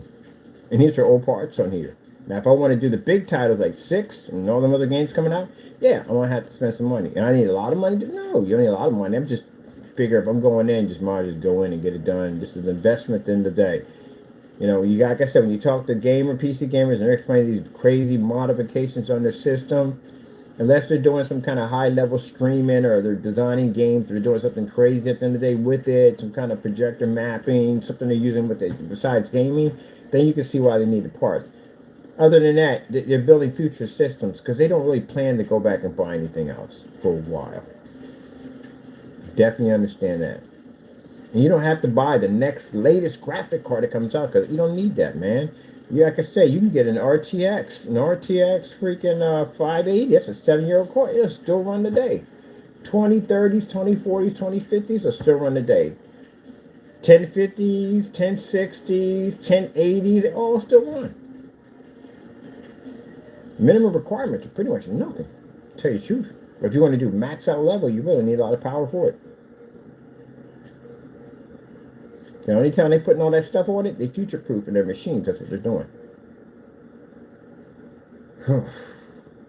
Now I'm thinking about this one over here. I'm going to change these out to i7s. I could put an i5 in this one, but now I don't want to put an i5. It's i7. I mean, i5 in this one. I might just do an i7 in this one. But this is an experimental machine right here. It's being built. This is vegetable oil. This is going to be a vegetable oil PC. The whole entire thing's going to be submerged in the vegetable oil. It's going to be an M2 stick submerged in the vegetable oil. And right there on the side, I took the heat sink system off the Dell, and I'm going to put a liquid cooling system on it and use that as cooling rods to cool the vegetable oil within the tank. Do a modification for the liquid cooling system setup for the fan system. I might do a dual fan, like a stack-on dual fan setup. We did stack on dual fans. We did 3 stack on dual fan setups. We haven't done that one. That would be sick. We can put the industrial fan at 3,000 RPMs in the middle, and then put a fan over top that, and the fan top. We're gonna need some long freaking screws to do that one right there. I gotta go find long screws for that. I wonder if there's a machine I can use to basically make my own screws, because that would be nice. Nuts and bolts, and just put the I forgot the name for it. The threads onto it, that'd be freaking sick. And I can make my own screws, because sometimes I need to make my own screws on rebuilding. So, like these right here, the way these are hanging up, these only hang up there by 2 screws. That's it. It pushes back against that plastic piece in the back. It fits quite nicely. But I don't like doing the straps, because straps sometimes they kind of bend the top of the frame like it's doing over here. So what I'm going to do is I'm going to take this out, the brackets out, and drop 2 long screws in and just bolt it in from the top. Be done with that. And I like these because I didn't have to go buy cases. I like the rack case so much that I took that one out, gave it to my friend, and actually did the racks instead. I like the racks. When we finish everything, we'll be done. You'll get a chance to see it when it's finally done, because the artwork on here we're still working on it. It's the Coca-Cola to make it look like it's icy. That's red. That's food coloring in there. We got our bottled water right here to put in our refrigerator. That's our freezer unit. We're actually building our freezer unit. And in here we got a snap right there. So I was thinking about basically putting the gel in there to make it solid, but I don't want to. I like the liquid look to it. So these are glued on. They can't come off. They have a seal on them, like you put on PVC piping to make sure nothing leaks. That's what's actually on this to make sure it doesn't leak out. I like these right here. And then I did this to get that frost look to it. I did that with a clear caulking. My brother, I was showing my brother this, and he was like, "How do you get the ice on it?" Yes, the clear caulking that does that. Man, that stuff comes in so handy. Taking the cardboard and just dabbing it over and over again gives it that ice frigid effect to it. I should walk around when he's like, "Yeah, I just got this out the freezer." So we got the popsicles and all that stuff coming in, the ice cubes and stuff to make it look realistic and light it up. So when these things get done, they're gonna be pretty cool. I got to order a Donkey Kong. So I got to get a Donkey Kong Jr. because there's an area in here like this thing is going to be crazy how we designed. There's certain compartments we're going to put in here. They're going to combine different types of retro gaming. So I'm going to put a bind area in there, like a little jungle, and you're going to see on pipe cleaners of Donkey Kong and his junior son swinging back and forth. Like you're going to, not back and forth, you know what I'm talking about. Going to be clear, like these pipe cleaners, going to make them green, and it's going to be pretty cool. We do it. We're going to put a whole scenery of each kind of like background for each game. Massive Pac-Man head right there. The pellets are going to be on these clear like ping pong balls, and they're going to be coated so they glow. And we put these glow-in-the-dark rods in them so we can wrap them around, have the ghost running in the back, Pac-Man here, and have the pellet pellets pushing around the case. So it's going to be pretty sick when we get done with it. Still got to do a whole glow-in-the-dark effect for it. So we got to basically paint this whole entire thing again so it all glows in the dark. So it all lights up. It's kind of a light system that runs all through it. So pretty cool. And these right here are the hard drive. These are my hard drive cases that I built. I didn't want to spend the money for the hard drive cases. I figured, hey, you can make them yourself, right?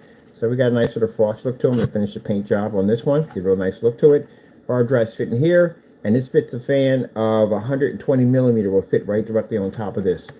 I got to finish the rest of the work for this right here. So this is where all the little ports come out inside of this, and this right here is where we put the hard drive readers right there. But yeah, you make your own stuff at the end of the day.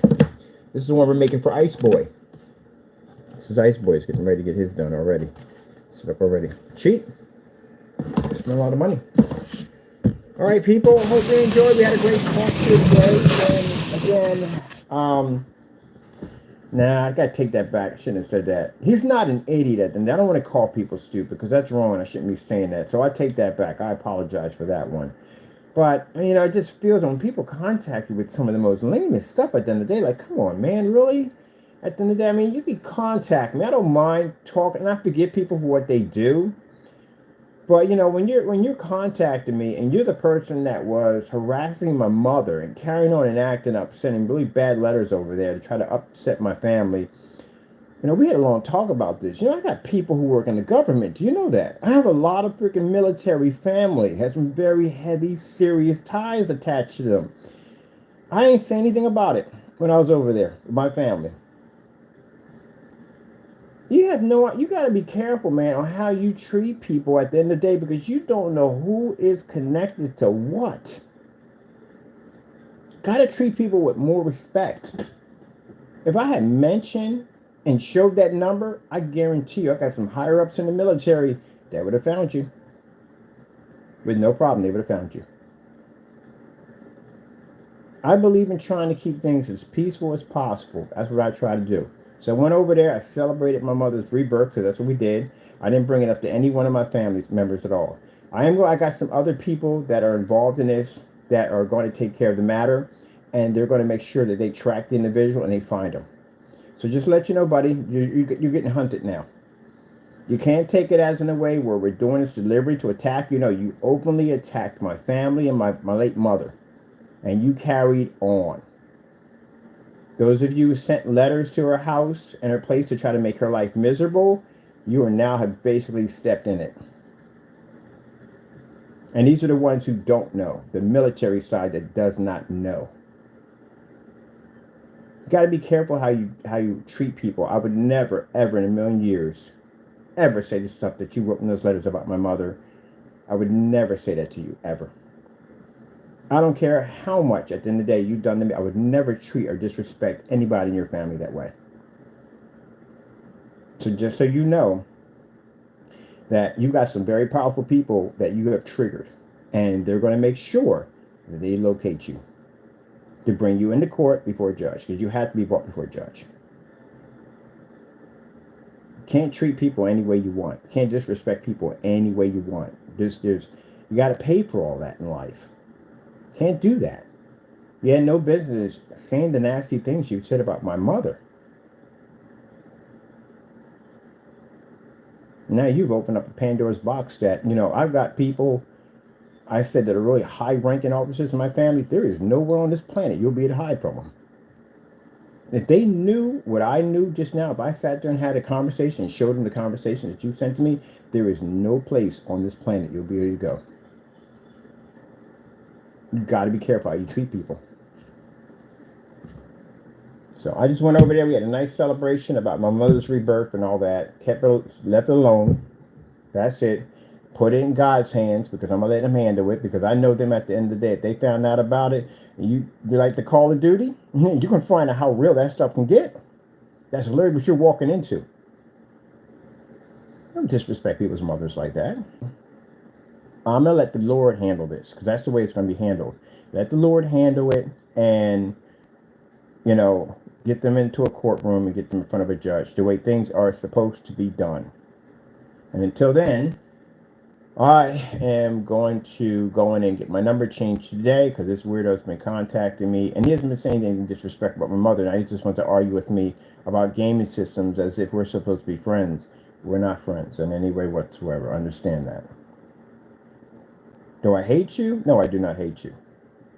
Do I forgive you? Yeah, I do forgive you. I do. So I leave you in the Lord's hands. Once you contact my number again, it shows you've been disconnected. Just let you know that now it begins. That the trace and all that they've been doing on you. Yeah, a matter of time, they're going to be basically stopping by your home or your business or wherever you're going to be at, and you're going to be under arrest. Because again, you can't do stuff like that and think you can get away with it.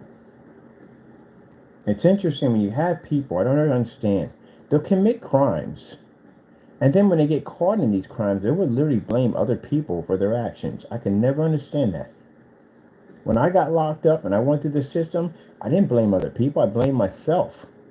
I'm the one that went out and did that dumb nonsense. I didn't blame the guy who sat out there and snitched on me and said, hey, I saw Kenny come out of the building and blah, blah, blah. I didn't blame him at all. It's my fault. I did it. You can't take responsibility for your own actions. And I can never understand how people commit a crime and get mad and blame everybody else. Never could understand that. If I did something, I own up for it. And if I got to do time for it, then I'll do the time for it. That's it. What am I lying about? Then the only I'm lying to is myself. All right. Hopefully we get to finish our wall here. Wall here. I'm so short a few boxes on it. So I have to go back and get more boxes on it. Now, if you're looking at this saying, what the heck is that? That's the wall panel system. It's much cheaper than basically, actually it's the cheapest projection screen I've built so far. But anyway, no, I actually built cheaper. I built cheaper. But I don't want to touch the wall. So, because we put a panel system over top of it, and the panel system is actually fantastic. I freaking love it. I love it so much. I love the panel system. I hear something playing in the background. I think we're playing Disney Racing. Disney Racing is so much fun. I love the game so much. I got it for free. Did I basically turn this thing on or off? Oh, I turned it on. So we got 2 VSonics coming up in here real quick. I don't want to make another video. I'm just going to leave it at that. But yeah, just real quick, add this in here. We got 2 VSonic projectors. I got a 4K VSonic coming in, and I got a short throw. Here comes the cat. On it from the door, like, what are you doing? What are you doing? I gotta be on camera. I gotta be on camera. You know, I said, Gary, you want to stand in this spot. You gotta be on this spot. I see you. Here's back of your head. You're funny there, that's good.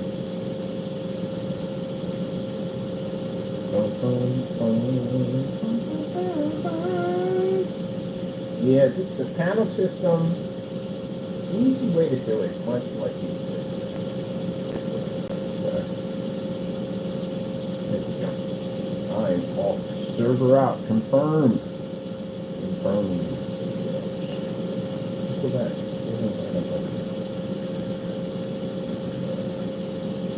Connecting server. You play this offline if you want. No, you can't play this offline. This requires you to be online because you're actually gaming with other people. I was in there playing with 2 people today. So, it's pretty interesting. fun. It's fun.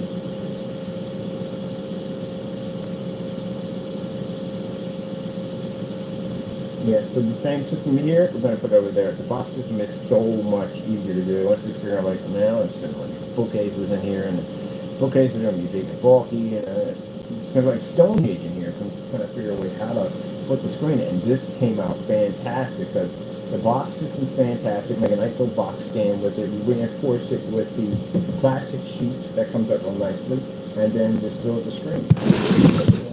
So this screen's going to be fun. It's going to take 3 projectors. So we have the ultra short though to blow the whole screen out if we want. We're going to run a 4K projector at 100 inches, and we're going to get a Christie LW400, and that projector is going to do portrait, because man, I do miss my portrait screens. I love doing portrait screens. So we're going to do a portrait setup on this side, 100-inch 4K here, and then, 115-inch 4K here, and then later on, if we want to blow the whole thing out, we got the ultra short though, and I'm building a special box stand for it. In the box stand. I like the box stand. Look at you, what are you doing? Roar. The giant monster roar. So, excuse me? I gotta sweep the floor too. Excuse me, come on, man, move, move. Taco. Taco, would you like to move, please? This is what cats do. And they'll stretch and take his time getting out of the way. You're so sarcastic, I swear. So, this is the one I built. I like this one. This is our one that fits the projector. So this projector, the ultra short, is going to fit right underneath here because I don't want it in the way.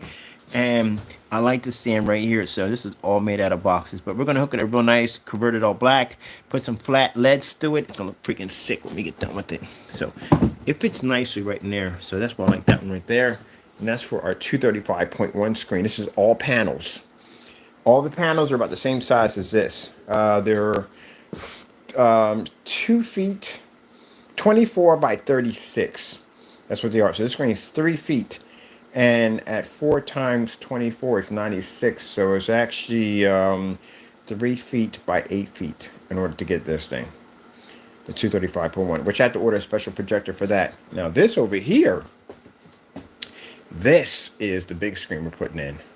So I didn't want to attach anything or draw anything to the wall anywhere whatsoever. So this has the same panel box system this one has, except for it has the tiles on it. This is going to be the same thing. But this one is actually 3 of them, and it's going to be roughly around 36 in length and 72 in height.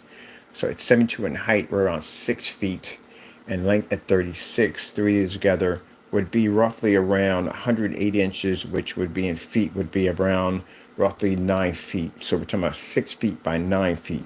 So with the projector we're choosing, because when I put it right here, when we put our bookcase system in, the projector is going to do 115 feet at 4K. And then on this side, we're going to do a portrait setup on this side. Should be to get maybe about 100 inches out of that. And the beautiful thing about the lens shift is I can put the projector here, put that projector here, and I can lens shift the image right there. That's what I got, lens shift. Pretty soon, we'll have it completed. It's like building with giant Legos. So, and much cheaper too, because all this was free. Do I have to lift this up some? I don't think this is actually fitting. Finish some of this because I gotta go back and I gotta go get things I gotta update the website, and we gotta add the packages on, because I know I talked about that, but I gotta get some things settled first with myself. But yeah, the Christiewicz site is going to have packages. They're 24-ounce packages. We want to do something big, so we want to add in frog tape, 9-inch paint roller with the roller, drop cloth, surface to paint on, and the brackets. They're going to be starter kits, so I'm going to be working on those today too. Fitting that nice and snuggy. Snuggy. I think I'm going to be missing one. I think I'll miss those. Tackle that. Tackle, do you want to do a snowman? Do you want to do a snowman? Are you going to get us in there? We're going to have 2 Oreos. Let's see. Definitely Something else can go in. Maybe we have to cut it back. No, yeah, we're going to probably cut this. It's probably, it's a little bit over. Get that done.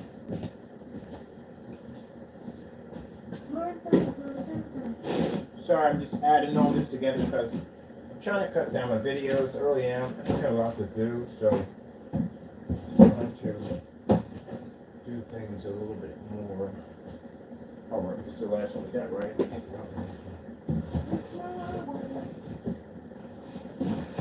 we go. That's it. We've got to sticker it up. We're just missing one more, which is right there, and then we're finished the wall. That's it. We can drop our panels in. Boom, boom, boom. We're done. So, gonna paint all this in black down here. Got LED lights in there running already, but I do want to put some other LED lights up top so they actually glow a lot better underneath these cases. And I'm gonna turn one of these into a little cubby hole area for this guy right here, so you can go in and out there if you want, and turn that really nice. We're just missing the one box there, and that's it. So once all that's in, then we go in and we basically put the panels in, and we got that right there. Get this projector off my desk. Time being, because I was trying to figure out if I did when I do the 235.1, how big am I going to get a 16.9 out of that? So that's what I was curious about. Excuse me. Power.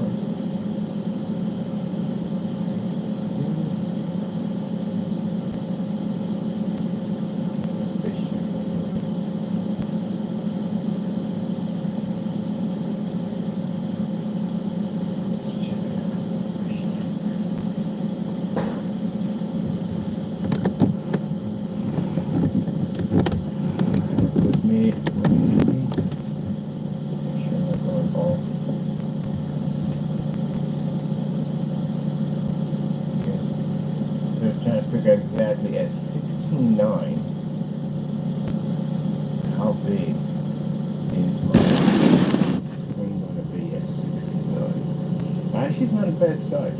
It's really not a bad size. So I can do 16.9, 235.1, and 16.10, but we're going to be doing 235.1 with the projector in.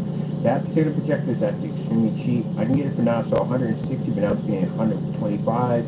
The 4K, on the other hand, I got a good deal on that. I mean, extremely good deal.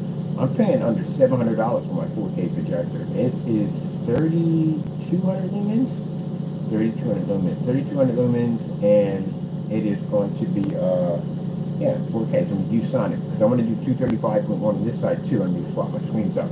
So if I'm doing portrait, I want to do the portrait. I'm going to do 235.1 or 16.9. I'm going to do that. All right, people. Hope you enjoyed. I'm glad I was able to fit all this in here. Same video. I know. And it's nothing to do with gaming at all whatsoever, but I thought I'd just fit it in there. And again, for people who get upset over this, please, please, please, just chill. At the end of the day, it's just gaming at the end of the day. Take it too much to heart at the end of the day. Look, I don't get all about PCs at the end of the day, because again, it's a business. It is. They don't care about what parts I buy, what machine what I support. They really don't. As long as I just buy the parts, look at the machine, that's basically about it. But some people could just be getting overboard, man. Like literally, I mean, you're on the board of directors. Like, calm down. It's not that big of a deal at the end of the day. I mean, if you basically feel that, I'm wrong on this 100%, well, you just sit there and just watch it unfold. We're all going to watch it unfold. We're all going to see it together. Everybody's going to see it together. Everybody. I just don't see how it's possible how I think the $1,000 system and the $700 was a test run to see what they could get away with. How much money can we charge? But then you have to look at the other part too, is when they break it down, are the parts really worth that kind of money? At the end of the day, are they really worth that kind of money? So, gotta consider that. And then when you got the other half, which they gotta be fanboys, saying that, PC gamers are giving up their PCs to buy. No, why would I do that? I play on here for free. That's insane. Like, I'm already paying $17 for that machine over there as it is. The only reason why I have that machine still running is because it has this water game on it under the wave. It was on here. There's no way in the world to support that thing anymore. My machine over here is is bigger than better than that one. So yeah, nah, it's just no. I don't still can't see why we do it. Like, oh, we got better, we got higher. What better graphics to what? What are you comparing yourself to? I'm not trying to be rude, but what are you comparing yourself to? What graphic card are you comparing yourself to in my world? Or what are you talking about? We got better graphics. Where have you had better graphics? We can do over 200 frames per second on some of these machines. What are you talking about? Hard drive capability, RAM capability. What are you talking about? My motherboard is more advanced than your motherboard. My motherboard on this machine is more advanced than a PlayStation 5 motherboard. I have more options on this board than you have on the console. In your box, you're in your box, aren't you? Not to be rude, but when I have people sit there saying that PC gamers are switching over, why would we do this? What would make me literally just stop building PCs altogether and just switch over to a console system? Show me where. Because I don't see it. Even in the online play, I don't see it because, again, it's free. I don't have to pay for it. It bugs me even more now that I'm sitting there giving this machine over here like $17 of my money, when over here, that's $17. I could just literally go buy me a game over here. But the games on here are like really super affordable. And then they have tons of free games. I can play a lot of online free games. My DLCs are free. All that stuff is free. Skins and bullets and guns and all, that's all free. I don't pay for any of that. Over here, I get nickel and dime on every freaking DLC, games and stuff. I spend too much money on the machine, it's not even funny. So again, I don't see it. And people saying, well, you know, your graphics are what? Your graphics, man, are you telling me you're telling me what you're kicking right now is supposed to be more superior, but you're traveling at 30 frames per second. You're lucky if some of your games can do 60.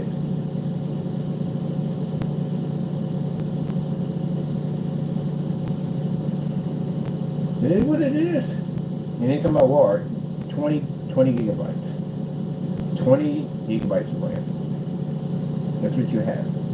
I'm not ranking. For those people who love the system, hey, it's beautiful, it is. But when we get people coming there who want to talk to PC gamers and say, hey, look, you guys, at the end of the day, you want to switch over, you have 20 gigabytes. What in Sam Hill am I going to do with 20 gigabytes? These systems have 16. They're going to upgrade to 32s. My system has 198. This one over here is going to have 64, and it's going to be submerged under vegetable oil.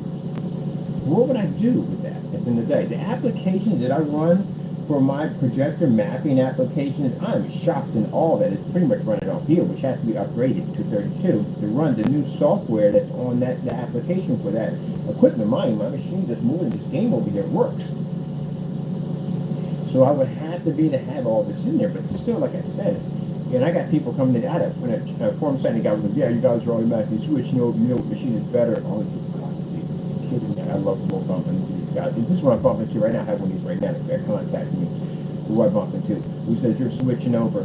Tell me where. If you're in a room, buddy, listen to me.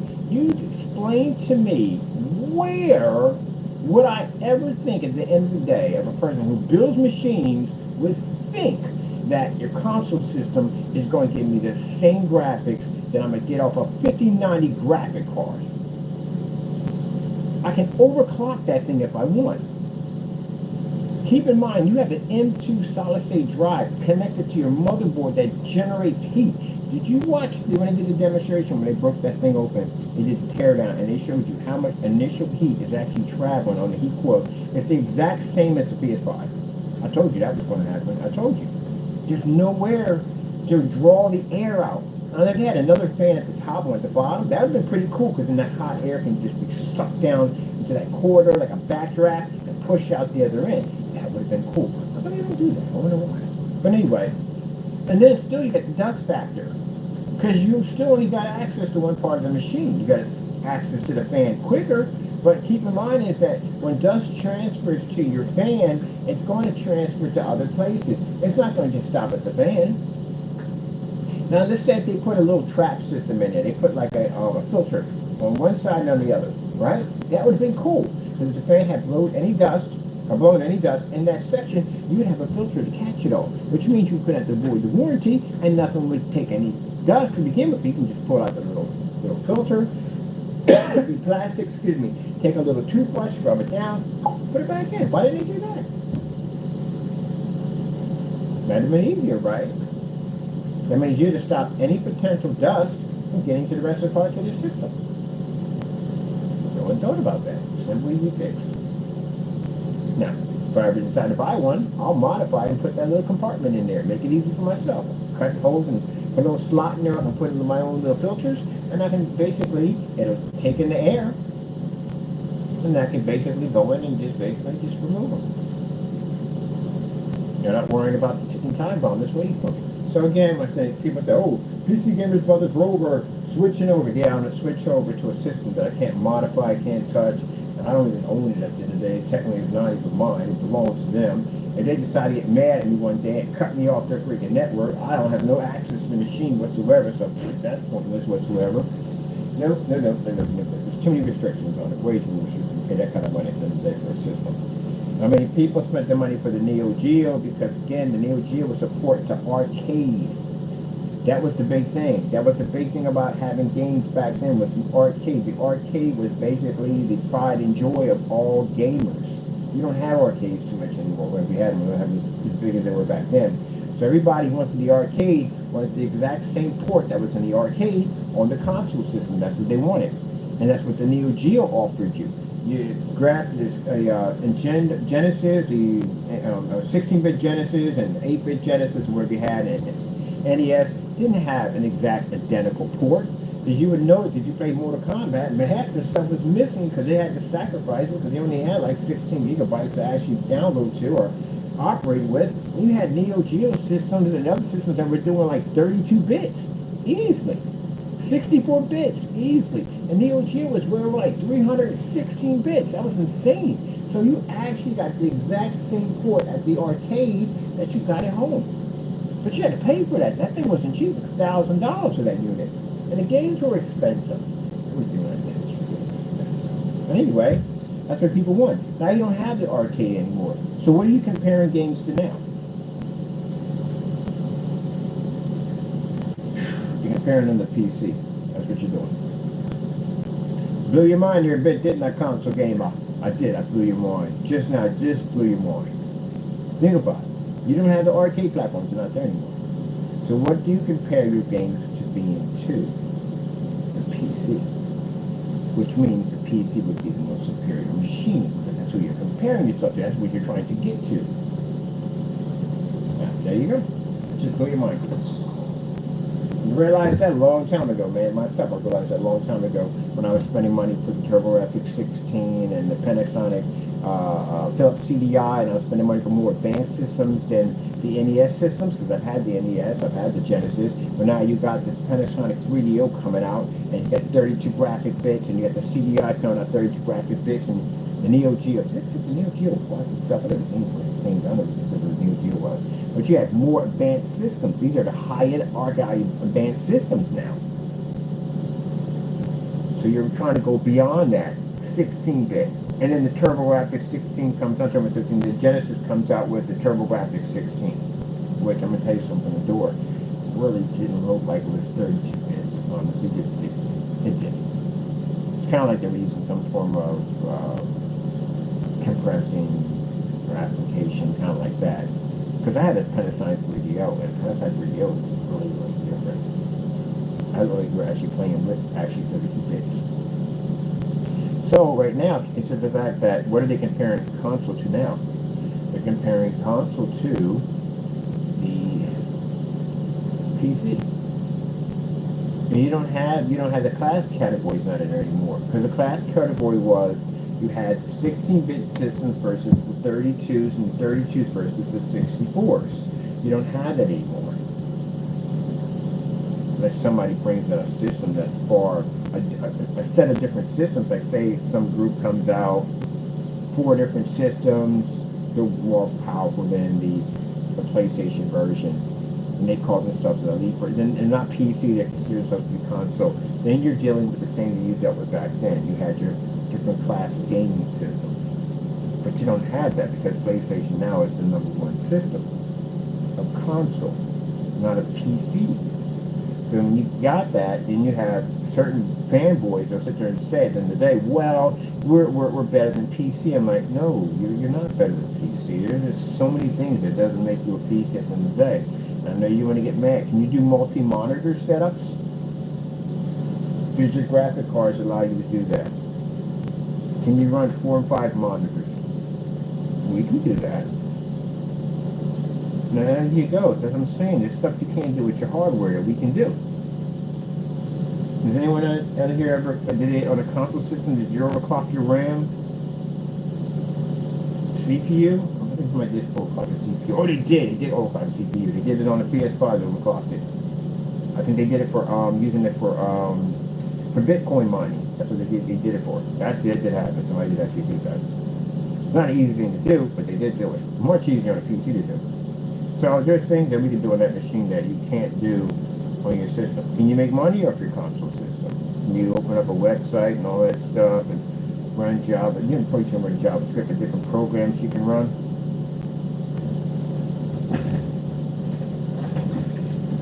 Can you run this? You know what this is? It's projector mapping application technology. Can you run this? Can.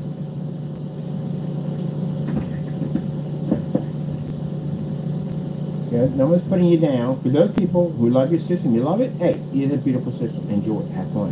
I hope you have many, many, many, many years of gaming. I just hope you don't nickel and dime and rip you off every chance they can get. I hope you don't.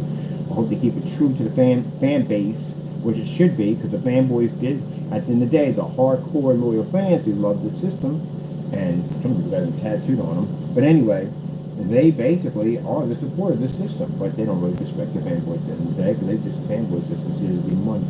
That's what I see, because I was a big fanboy of Halo. I bought everything under Halo I could possibly get my hands on. And you realize. But anyway, so that's all good and all. But anyway, that's pretty much about it, people. I'm just rambling on right now at the time, but when I direct this, I don't want this to look at people like, oh, it's just, I'm not directing to all consoles. There's different categories of console gamers. You do know that, right? There's not all console gamers all see the same way. They don't. At all, period. So, no. You had them hardcore fanboys out there that wants to rip and grind and cry about and get mad and get angry. We got some fanboys in the end of the day, they're just fanboys and they really don't even be in topics or they're just happy with the system. They just support the system. You got different types of fanboys in the day. So you doesn't blame all fanboys in the day, blame certain types. The ones that actually take things too far and want to argue about you on every freaking thing under the sun, even though if you're 100% right, they will still argue you down. So you don't know what you're talking about. This and the guy's contact us. My cat back there fighting something. You don't know what you're talking about. You don't know this and the blah. Do you understand your parts in your machine? If you want to basically sit there and rank PC at the end of the day, you have PC parts in your machine. How are you going to understand your parts if you don't understand PC to begin with? That's why I said you should learn how to build with these machines. You learn how to build with these machines, learn about your parts and stuff. You know exactly the nickel and dime and giving you real parts, but they just giving you watered down stuff at the end of the day. You're just saying, hey, they won't know the difference. It's like the equivalence of feeding kids cornbread at a birthday party. You know, kids sometimes will not know the difference between cornbread birthday cake, but an adult will eat a bite into that and go, you gotta be kidding me. It's cornbread. There you go. You should know your parts. Oh, look at him. Are you fighting that? Look at it. What are you fighting? Fighting something funny. Let's just show him. Okay. Look at him, sure. Look at him. Stalking him. It's interesting. I sit there and I bought this cat some crazy toys, and he won't even touch them. Yeah, that is a piece that came off the scratching post.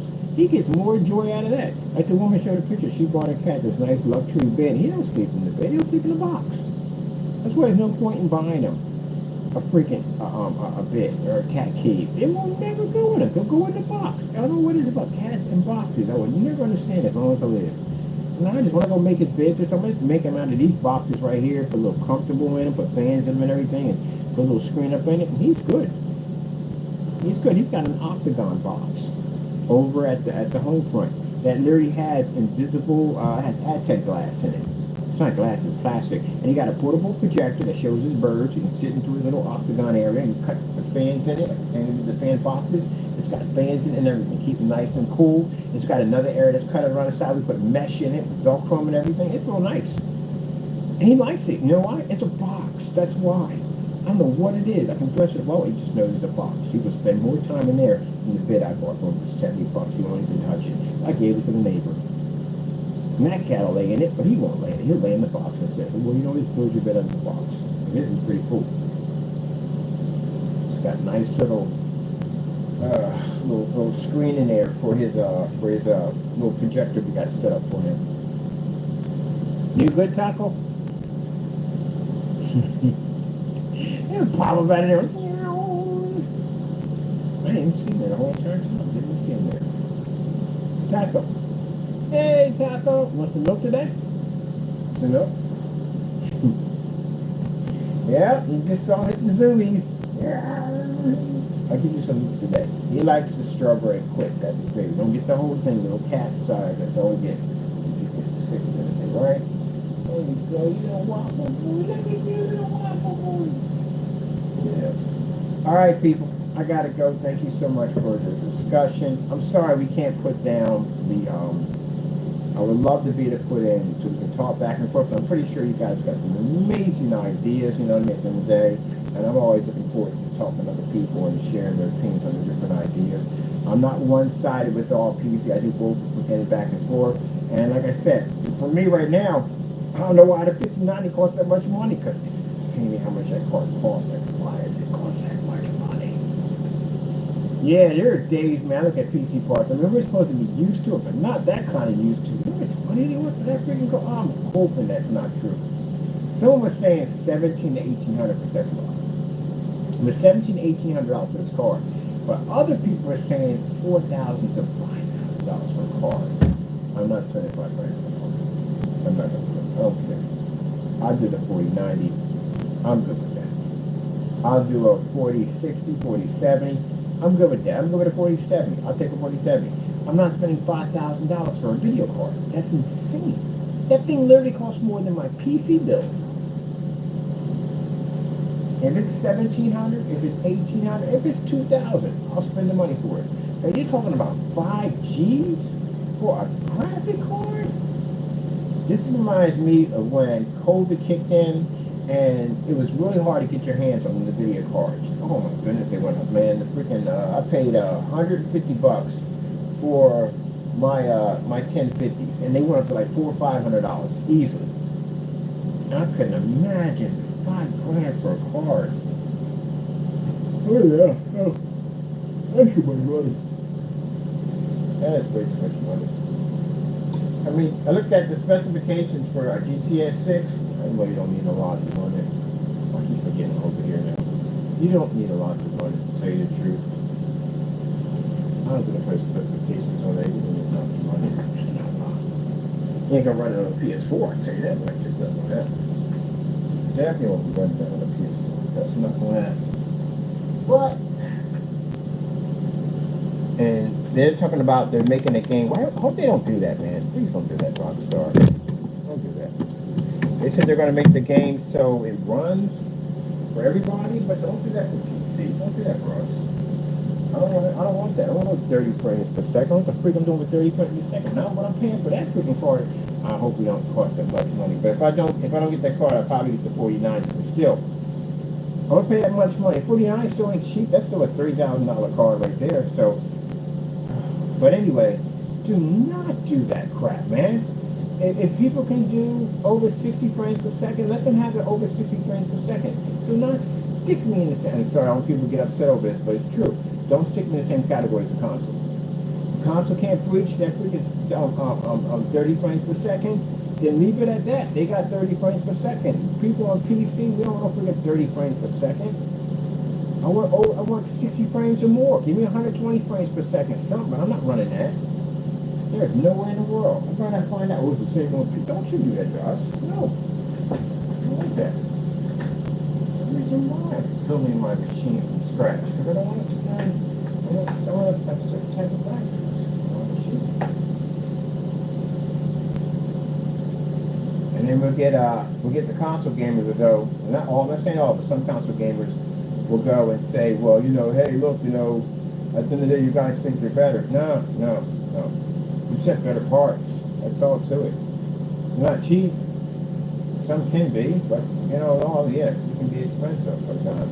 But if I'm going to be actually spending the money for that in the day, I do want the opportunity to be able to run over 30 frames per second. Because that's going to be trash for me. That is, especially when you're talking about the machine you're buying. That's like you building a Bugatti with this freaking insane engine, but they stick you on a track where you can only go 25 miles an hour. Well, you look at that and go, what the freak? Like, why? I built this machine to go fast. Why ain't I going 25 miles an hour? Because everybody else is traveling 25 miles an hour. So people are looking at right now, so can we run at 60 frames per second?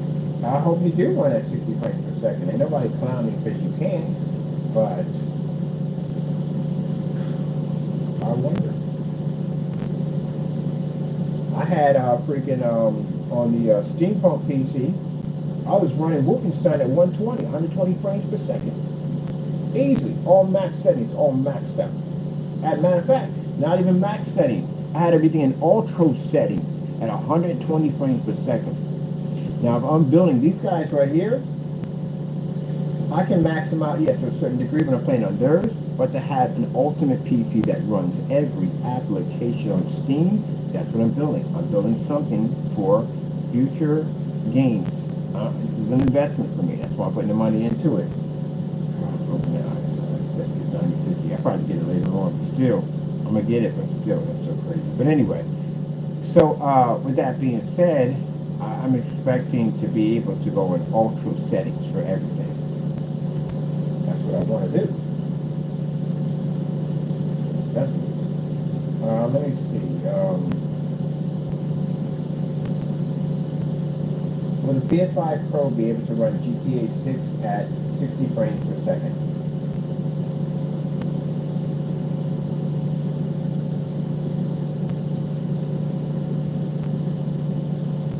So it's confirmed you can't do it. You can't do 60 frames per second. Digital Founder confirmed PS5 Pro can't do it. Can't run it at 60 frames per second. I know you would think with the parts you have in there, but I told you your parts are around 6 years old.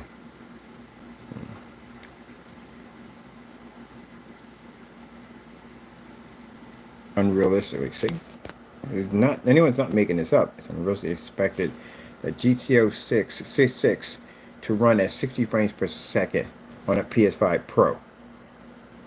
You can't run it. That's what I'm trying to explain to you. You had people say, well, we have the big graphics. No, you do have all that. You don't have the really requirement equipment to do it.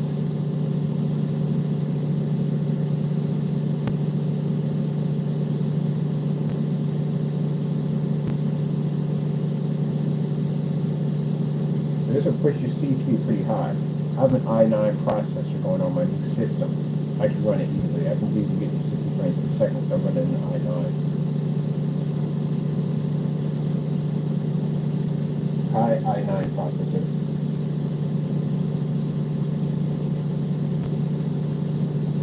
I'm looking at 29. 29 is actually quite nice.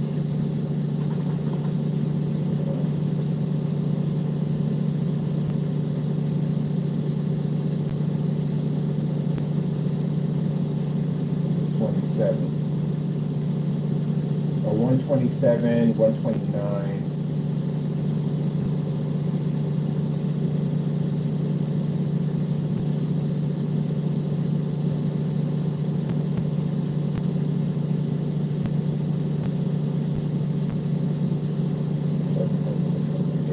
But anyway, I do know, I don't want it too high because some of the even the more higher advanced i9s have some issues from time to time. So I don't want to be too high, but I definitely want a high processor. I do. You're going to have a really high processor to do that. And then I'm going to have my buddy come in. He specializes in, so he's going to overclock my CPU. So basically, if I get the M2, if I get the MSI boards, the MSI board has a one-touch. Hit the button and it overclocks it automatically. You have to do all that. So I think I might just get an M2, MSI motherboard. They're all digital boards. And they're overclocked. It's in the little information up on your screen. You can see exactly, how everything is running your system, your CPU, and on GPU, and everything's running and everything, and how you overclock it. There's one button overclock. So might do that. I'm definitely gonna hook up that. I know. Ooh, at the 139. 139. That's $400 for freaking. Oh, apologize for that one. Yeah, right there. There we go. That's what I'm talking about. I'm gonna see if I can get mine over 60 frames per second on GTA.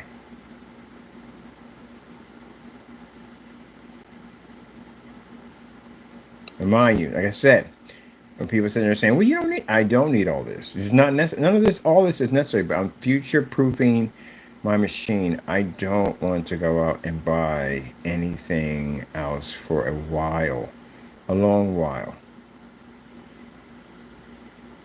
So the world's fastest CPU. Oh, it's a 149.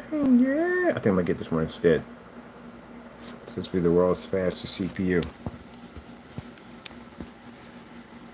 Been out for a while, so all the bugs are out of it. Now I'm glad about that one. That's why I wait around first. That's why I said I might wait before I might get the 4090 for right now, and then wait a while to see what happens with the 5090. Because you got to understand, new systems always have bugs. And last thing you want to do is be attaching stuff in and get everything hooked up, and something doesn't work right, and you're like, oh, what the freak is going on here? Like the 4090s when they first came out, them things just catch fire. So yeah, that's why I'm gonna wait a little bit before I actually get it. Let me see. What's the price point for 5090?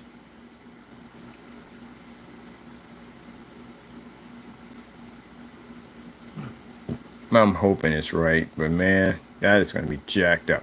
See, 2000 to 25 ain't bad. I could do that. But you talking about $5,000? We're not doing $5,000 for a card. You suggesting, yeah, that price is not gonna happen. No, that's insane. That's freaking insane for parts. 590 price hike could be much less painful. Much painful. What was the original price I think was going to come in? Leak starting price. Hopefully that's right. Leak starting price at $2,000. I'm praying that's right. That'd make things so much better, man. If that thing was 2,000, even 2,500, still good. But you talking about $5,000, and that's not a small card too. That's a big card. That thing is huge. But this thing will run anything. I mean, run anything. Put this with the highest and fastest CPU. Combined with this, my goodness, man, that is going to be super sweet. I am not buying anything else. I'm going to build my low-profile machines. These are for fun because these are cheap to build. These are like $400 or $500 machines to put together. They're really cheap to build. But as for building something just for to run everything, because this won't run everything on Steam. It just won't run everything on Steam. It runs a lot, but not the high title games I want to play. So I need to build one for that. But if I'm building one, I'm not going bare minimum. I might just future-proof this thing so I don't have to go back in and build one for a while. That'd be nice. Yeah, I wish. This better be true, man. They do the 5090 for that price, man. I'm gonna be happier than a schoolgirl with a new dress. And it's 600 watts to run that thing. If I'm lucky, hopefully, by the time this thing comes out, I will be able to find if I can find a freaking PC with a dual i9 processor on it, plus a 5090 graphic card attached to it. Oh my goodness. That's like going to be like 256 gigs of RAM. That is going to be monstrous. Jeez, we're going to put a crazy display. I'm definitely going to be doing a fish tank PC, a big one, wide body, because I need it. I don't have the room for what I got to put for this thing. And I'm going to the smaller case, the one that you can game off the side of it. We're still going to build that. That's going to be an i7 build. We're going to definitely build that because I need that for advertising and technology. But yeah, this right here, this thing will probably have its own table attached to it. Let me see.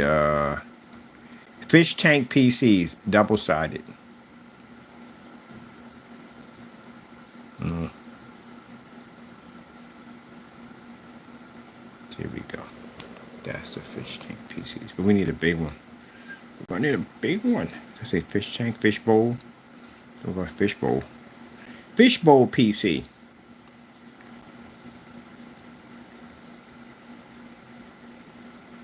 Here we go. Oh, someone did one with electrical, with vegetable cooling. When you say fishbowl, it's interesting how they put down fishbowl PCs or fish tank PCs. Ah, there's mine right there. There's mine right there. There's my fish tank PCs right there. Oh, those are my units. Yeah, those are my babies. We just changed your name. I went back to my company's name. Yeah, these are my babies.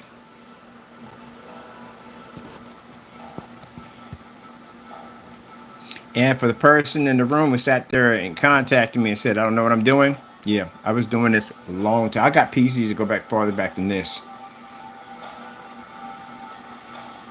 These are vegetable oil cool PCs.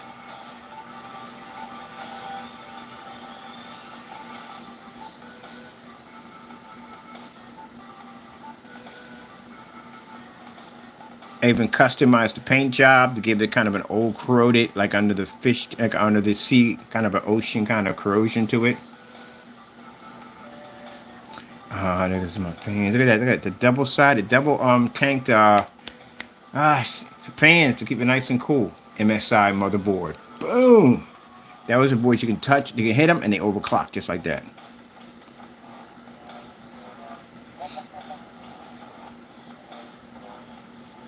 And all that runs, everything.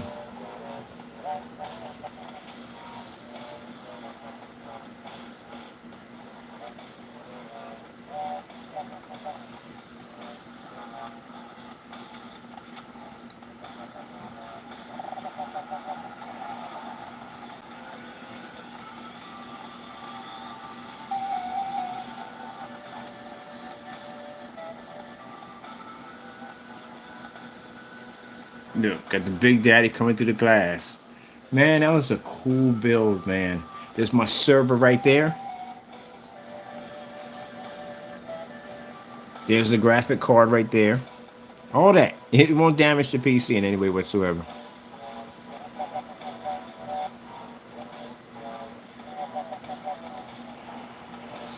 Yeah, I got my baby up here. Is this the one that actually has a glow in the dark? Oh, yeah, it does glow in the dark. It has UV paint on it. So look at the handprints, like somebody's been touching the inside the glass trying to get out.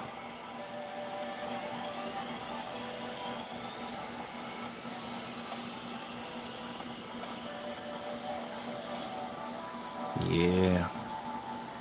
Bam. I got my babies up there. That's my baby right there. Look at that. Yeah. That's the same, probably the same person who sat there and said, yeah, it's the same person. Sat me some message talking about, you're an idiot. Nobody puts computers in vegetable oil. Again, I can't explain this enough, man. You got to learn to use this phone a little better.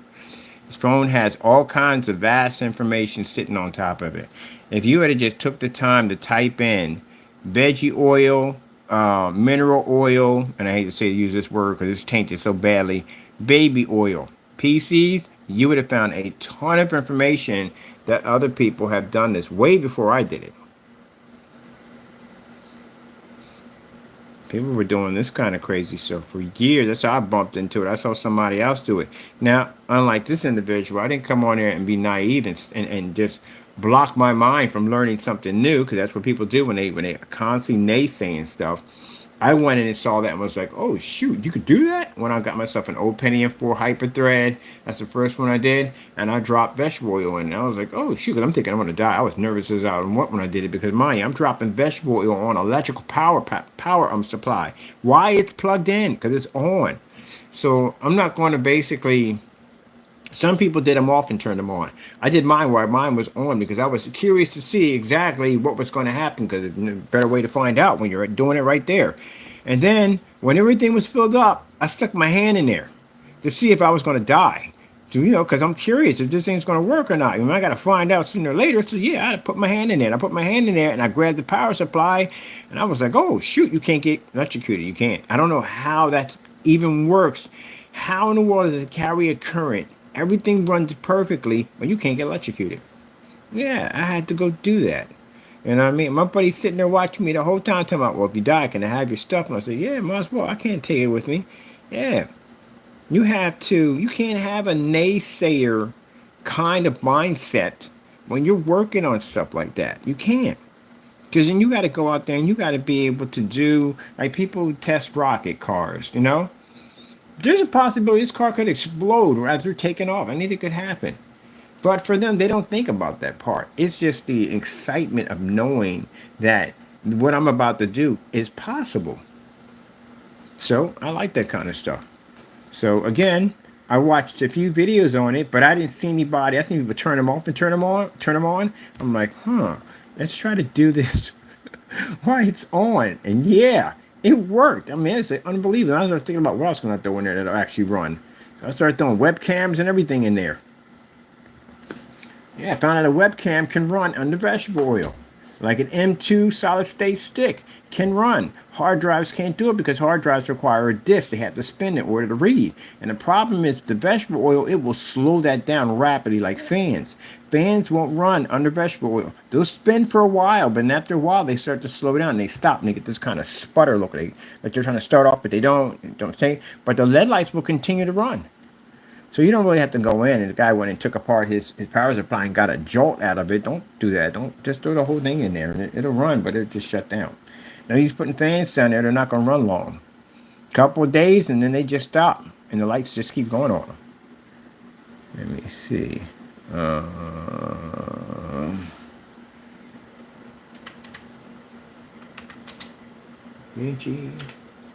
think it was the nuke machine.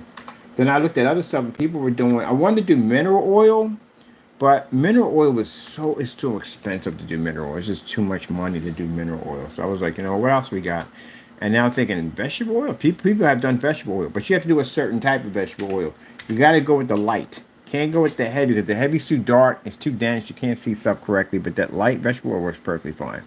Now today with vegetable oil being expensive, you know how many gallons it takes to fill that up? It takes 5 gallons to fill this thing up. 5 gallons to fill that little tank up. So it gets expensive. And I think now a gallon of that stuff is like $10. So it's going to cost me like $50 to fill that. Vegetable oil PC. Nuke. I think it was Nuke I was building. Might have been the Nuke. Yeah, it is a Nuke. See? It's a Nuke PC. People have been doing this for years. Vegetable oil PCs. Yeah, this is a Nuke. This is where I put a a fan under not a fan, but a webcam. It worked. So this is me doing the filling the tank up. Part of the video, I got half the tank filled. Vegetable oil. There's 3 of them down there. Literally, and it's the same size tank I got here, so it's gonna be 5 to fill it.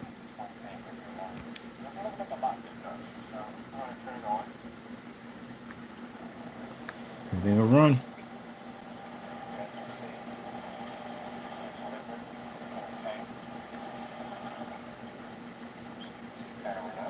Going through BIOS to make sure everything is running good, because I was like, man, this is gonna be bad. So I just built this. This machine's old. It's pretty much an old Pentium 4 PC. So basically, I had to go into BIOS and bring everything up, the system, so I can see exactly if anything was going to malfunction, what was going to go down first, you know what I mean? So I can figure out and find out that basically, no, it all ran. As long as you ain't got your hard drives in there, you're good. And your optical drives, everything else runs good. Oh, I missed the days about. Well, I'm going to mess around with that other one. That's a Dell, too. Was it Dell? Yeah, it was a Dell. It was a Dell with Hyper-Thread Dell. That's what it was. All in all, about 5 gallons. 32 quarts, plus 5 gallons. These are $10 a pop, so about $50 to build this thing up.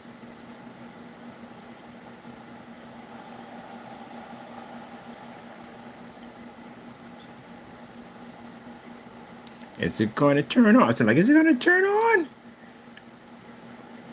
This is where I started getting nervous. Like, oh shoot, I think I broke the machine. Then the windows popped up. I didn't think it was going to come on. I'm thinking like, man, I wrecked my machine.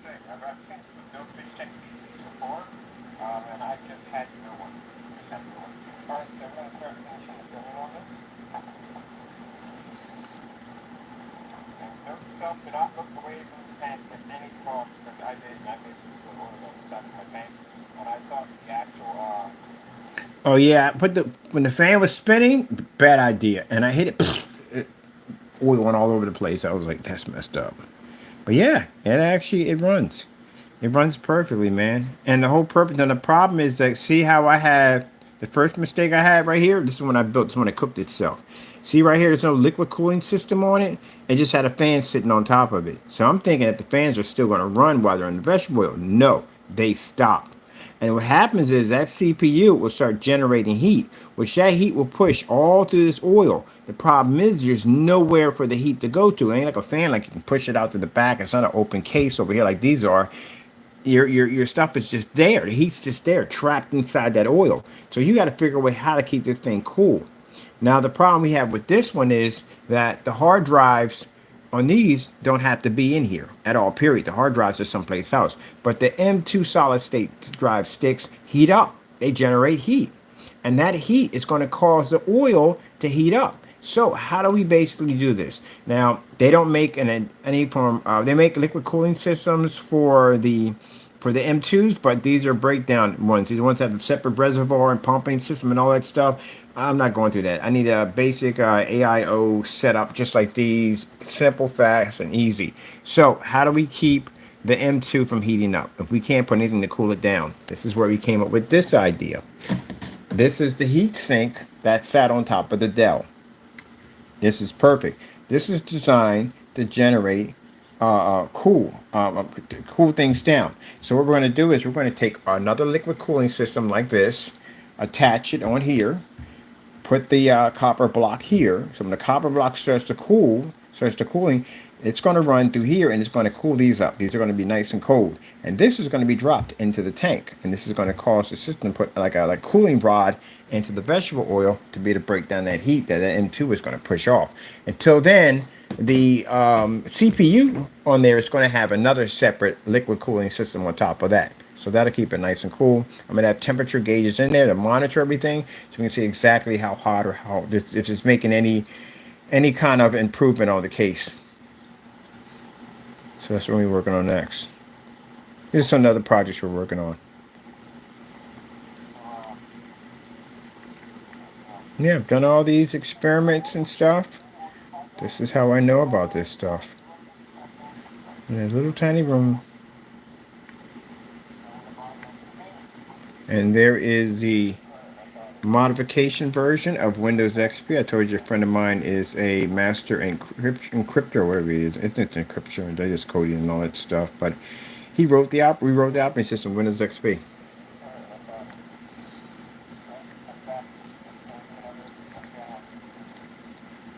Yeah. XP went pirate edition. It's jacked up. This guy has the most funniest sense of humor on the face of the planet. Like he literally redesigned the XP and he made his own version and he changed it to Pirates Pirates Edition. Now you might think at the end of the day he did this because he was pirating it. No, he changed it out. This was done for a friend of his. So a friend of his looks exactly like Johnny Depp. It's interesting. He's Puerto Rican, but he's technically not. He's from Spain. So he's half Puerto Rican and half, I think, I don't know the way they would say their name. I don't want to disrespect anybody, but he's from Spain. He has these really, really fine features. So he looks exactly like Johnny Depp. He looks exactly like him. And he got the nickname, they call him the Pirate. So basically, my buddy thought it would be funny. He built him a computer and he changed the operating system to Windows XP Pirate Edition. He actually modified it for him. It even plays the music when it starts up, because I had mine change, but his the music starts up for the intro for Jack Sparrow, whatever he calls his name. Everything. It's hilarious how he set it up for him. This is what happens when you know programmers. They do a lot of coding. They do some crazy stuff, but yeah, that's it at the end of the day. But yeah, it worked. And then later on, you know, it cooked itself eventually. It did. It cooked itself. And then I just figured out other ways to basically try to keep them cool. Look, someone's got one over there they built. That's pretty nice right there. And they got a huge, wow, look at that. That is beautiful.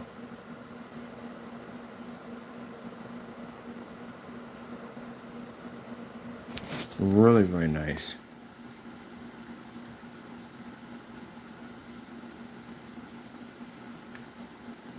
Immersion cool a $5,000 GPU. Like when we immersion cooled an already water-cooled PC. This solvent removes the coolant residue. After 24 hours, the solvent breaks down the coolant. Like it never happened. POVU immersion cool a $5,000 GPU. Yeah, so basically, you drop up any graphic cards or parts into your PC. When you pull them up and say you don't want to do liquid cooling anymore, you want to do something else with no submersive, it's going to have residue. It's going to be on everything. And oil residue is going to be literally everything. And that what that stuff does, it breaks it down so it's not there anymore. Because, man, that's a pain in the freaking neck to try to get that stuff off. That's why I say if you're doing it permanently. It's a permanent setup.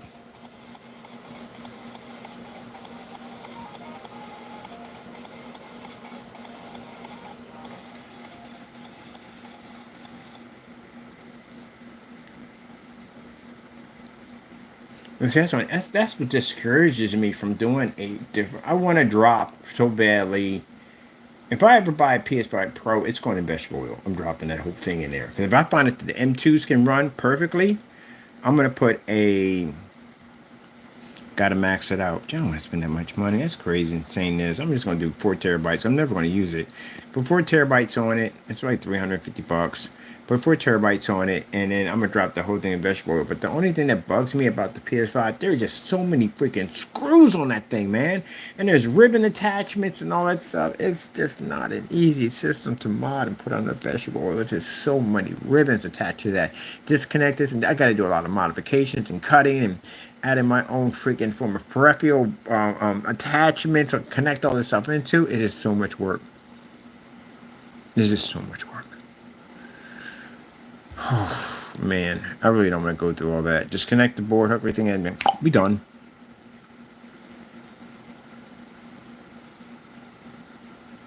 I don't know. I have to see about that. I might do one in the summertime. Next summer, 2025. I'll probably do one. Take it apart, stick it in vegetable oil. Pretty much, yeah.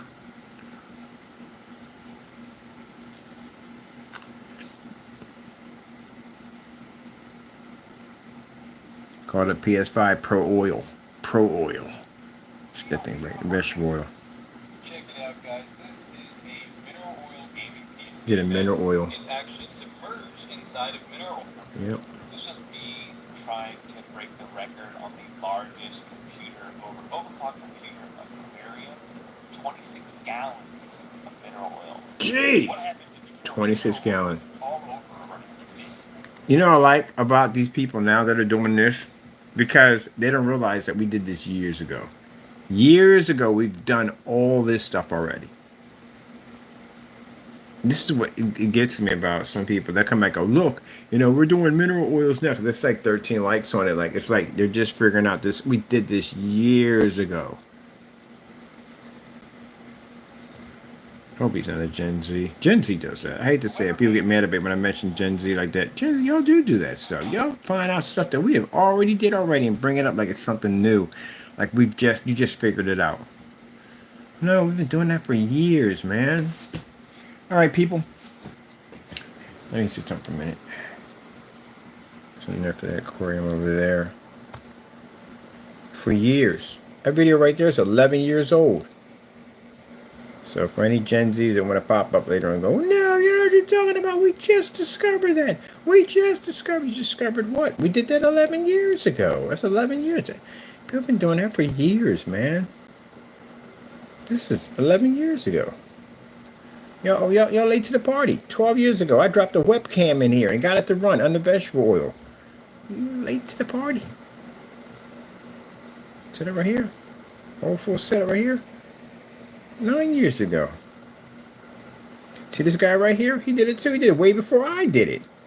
He did it 15 years ago. There's my PC. I got it at 19 Celsius. Dropped it at 19 Celsius. Yeah, I've learned how to basically how to manipulate and be able to run these liquid cooling systems. Yeah, I learned a few tricks on how to do it.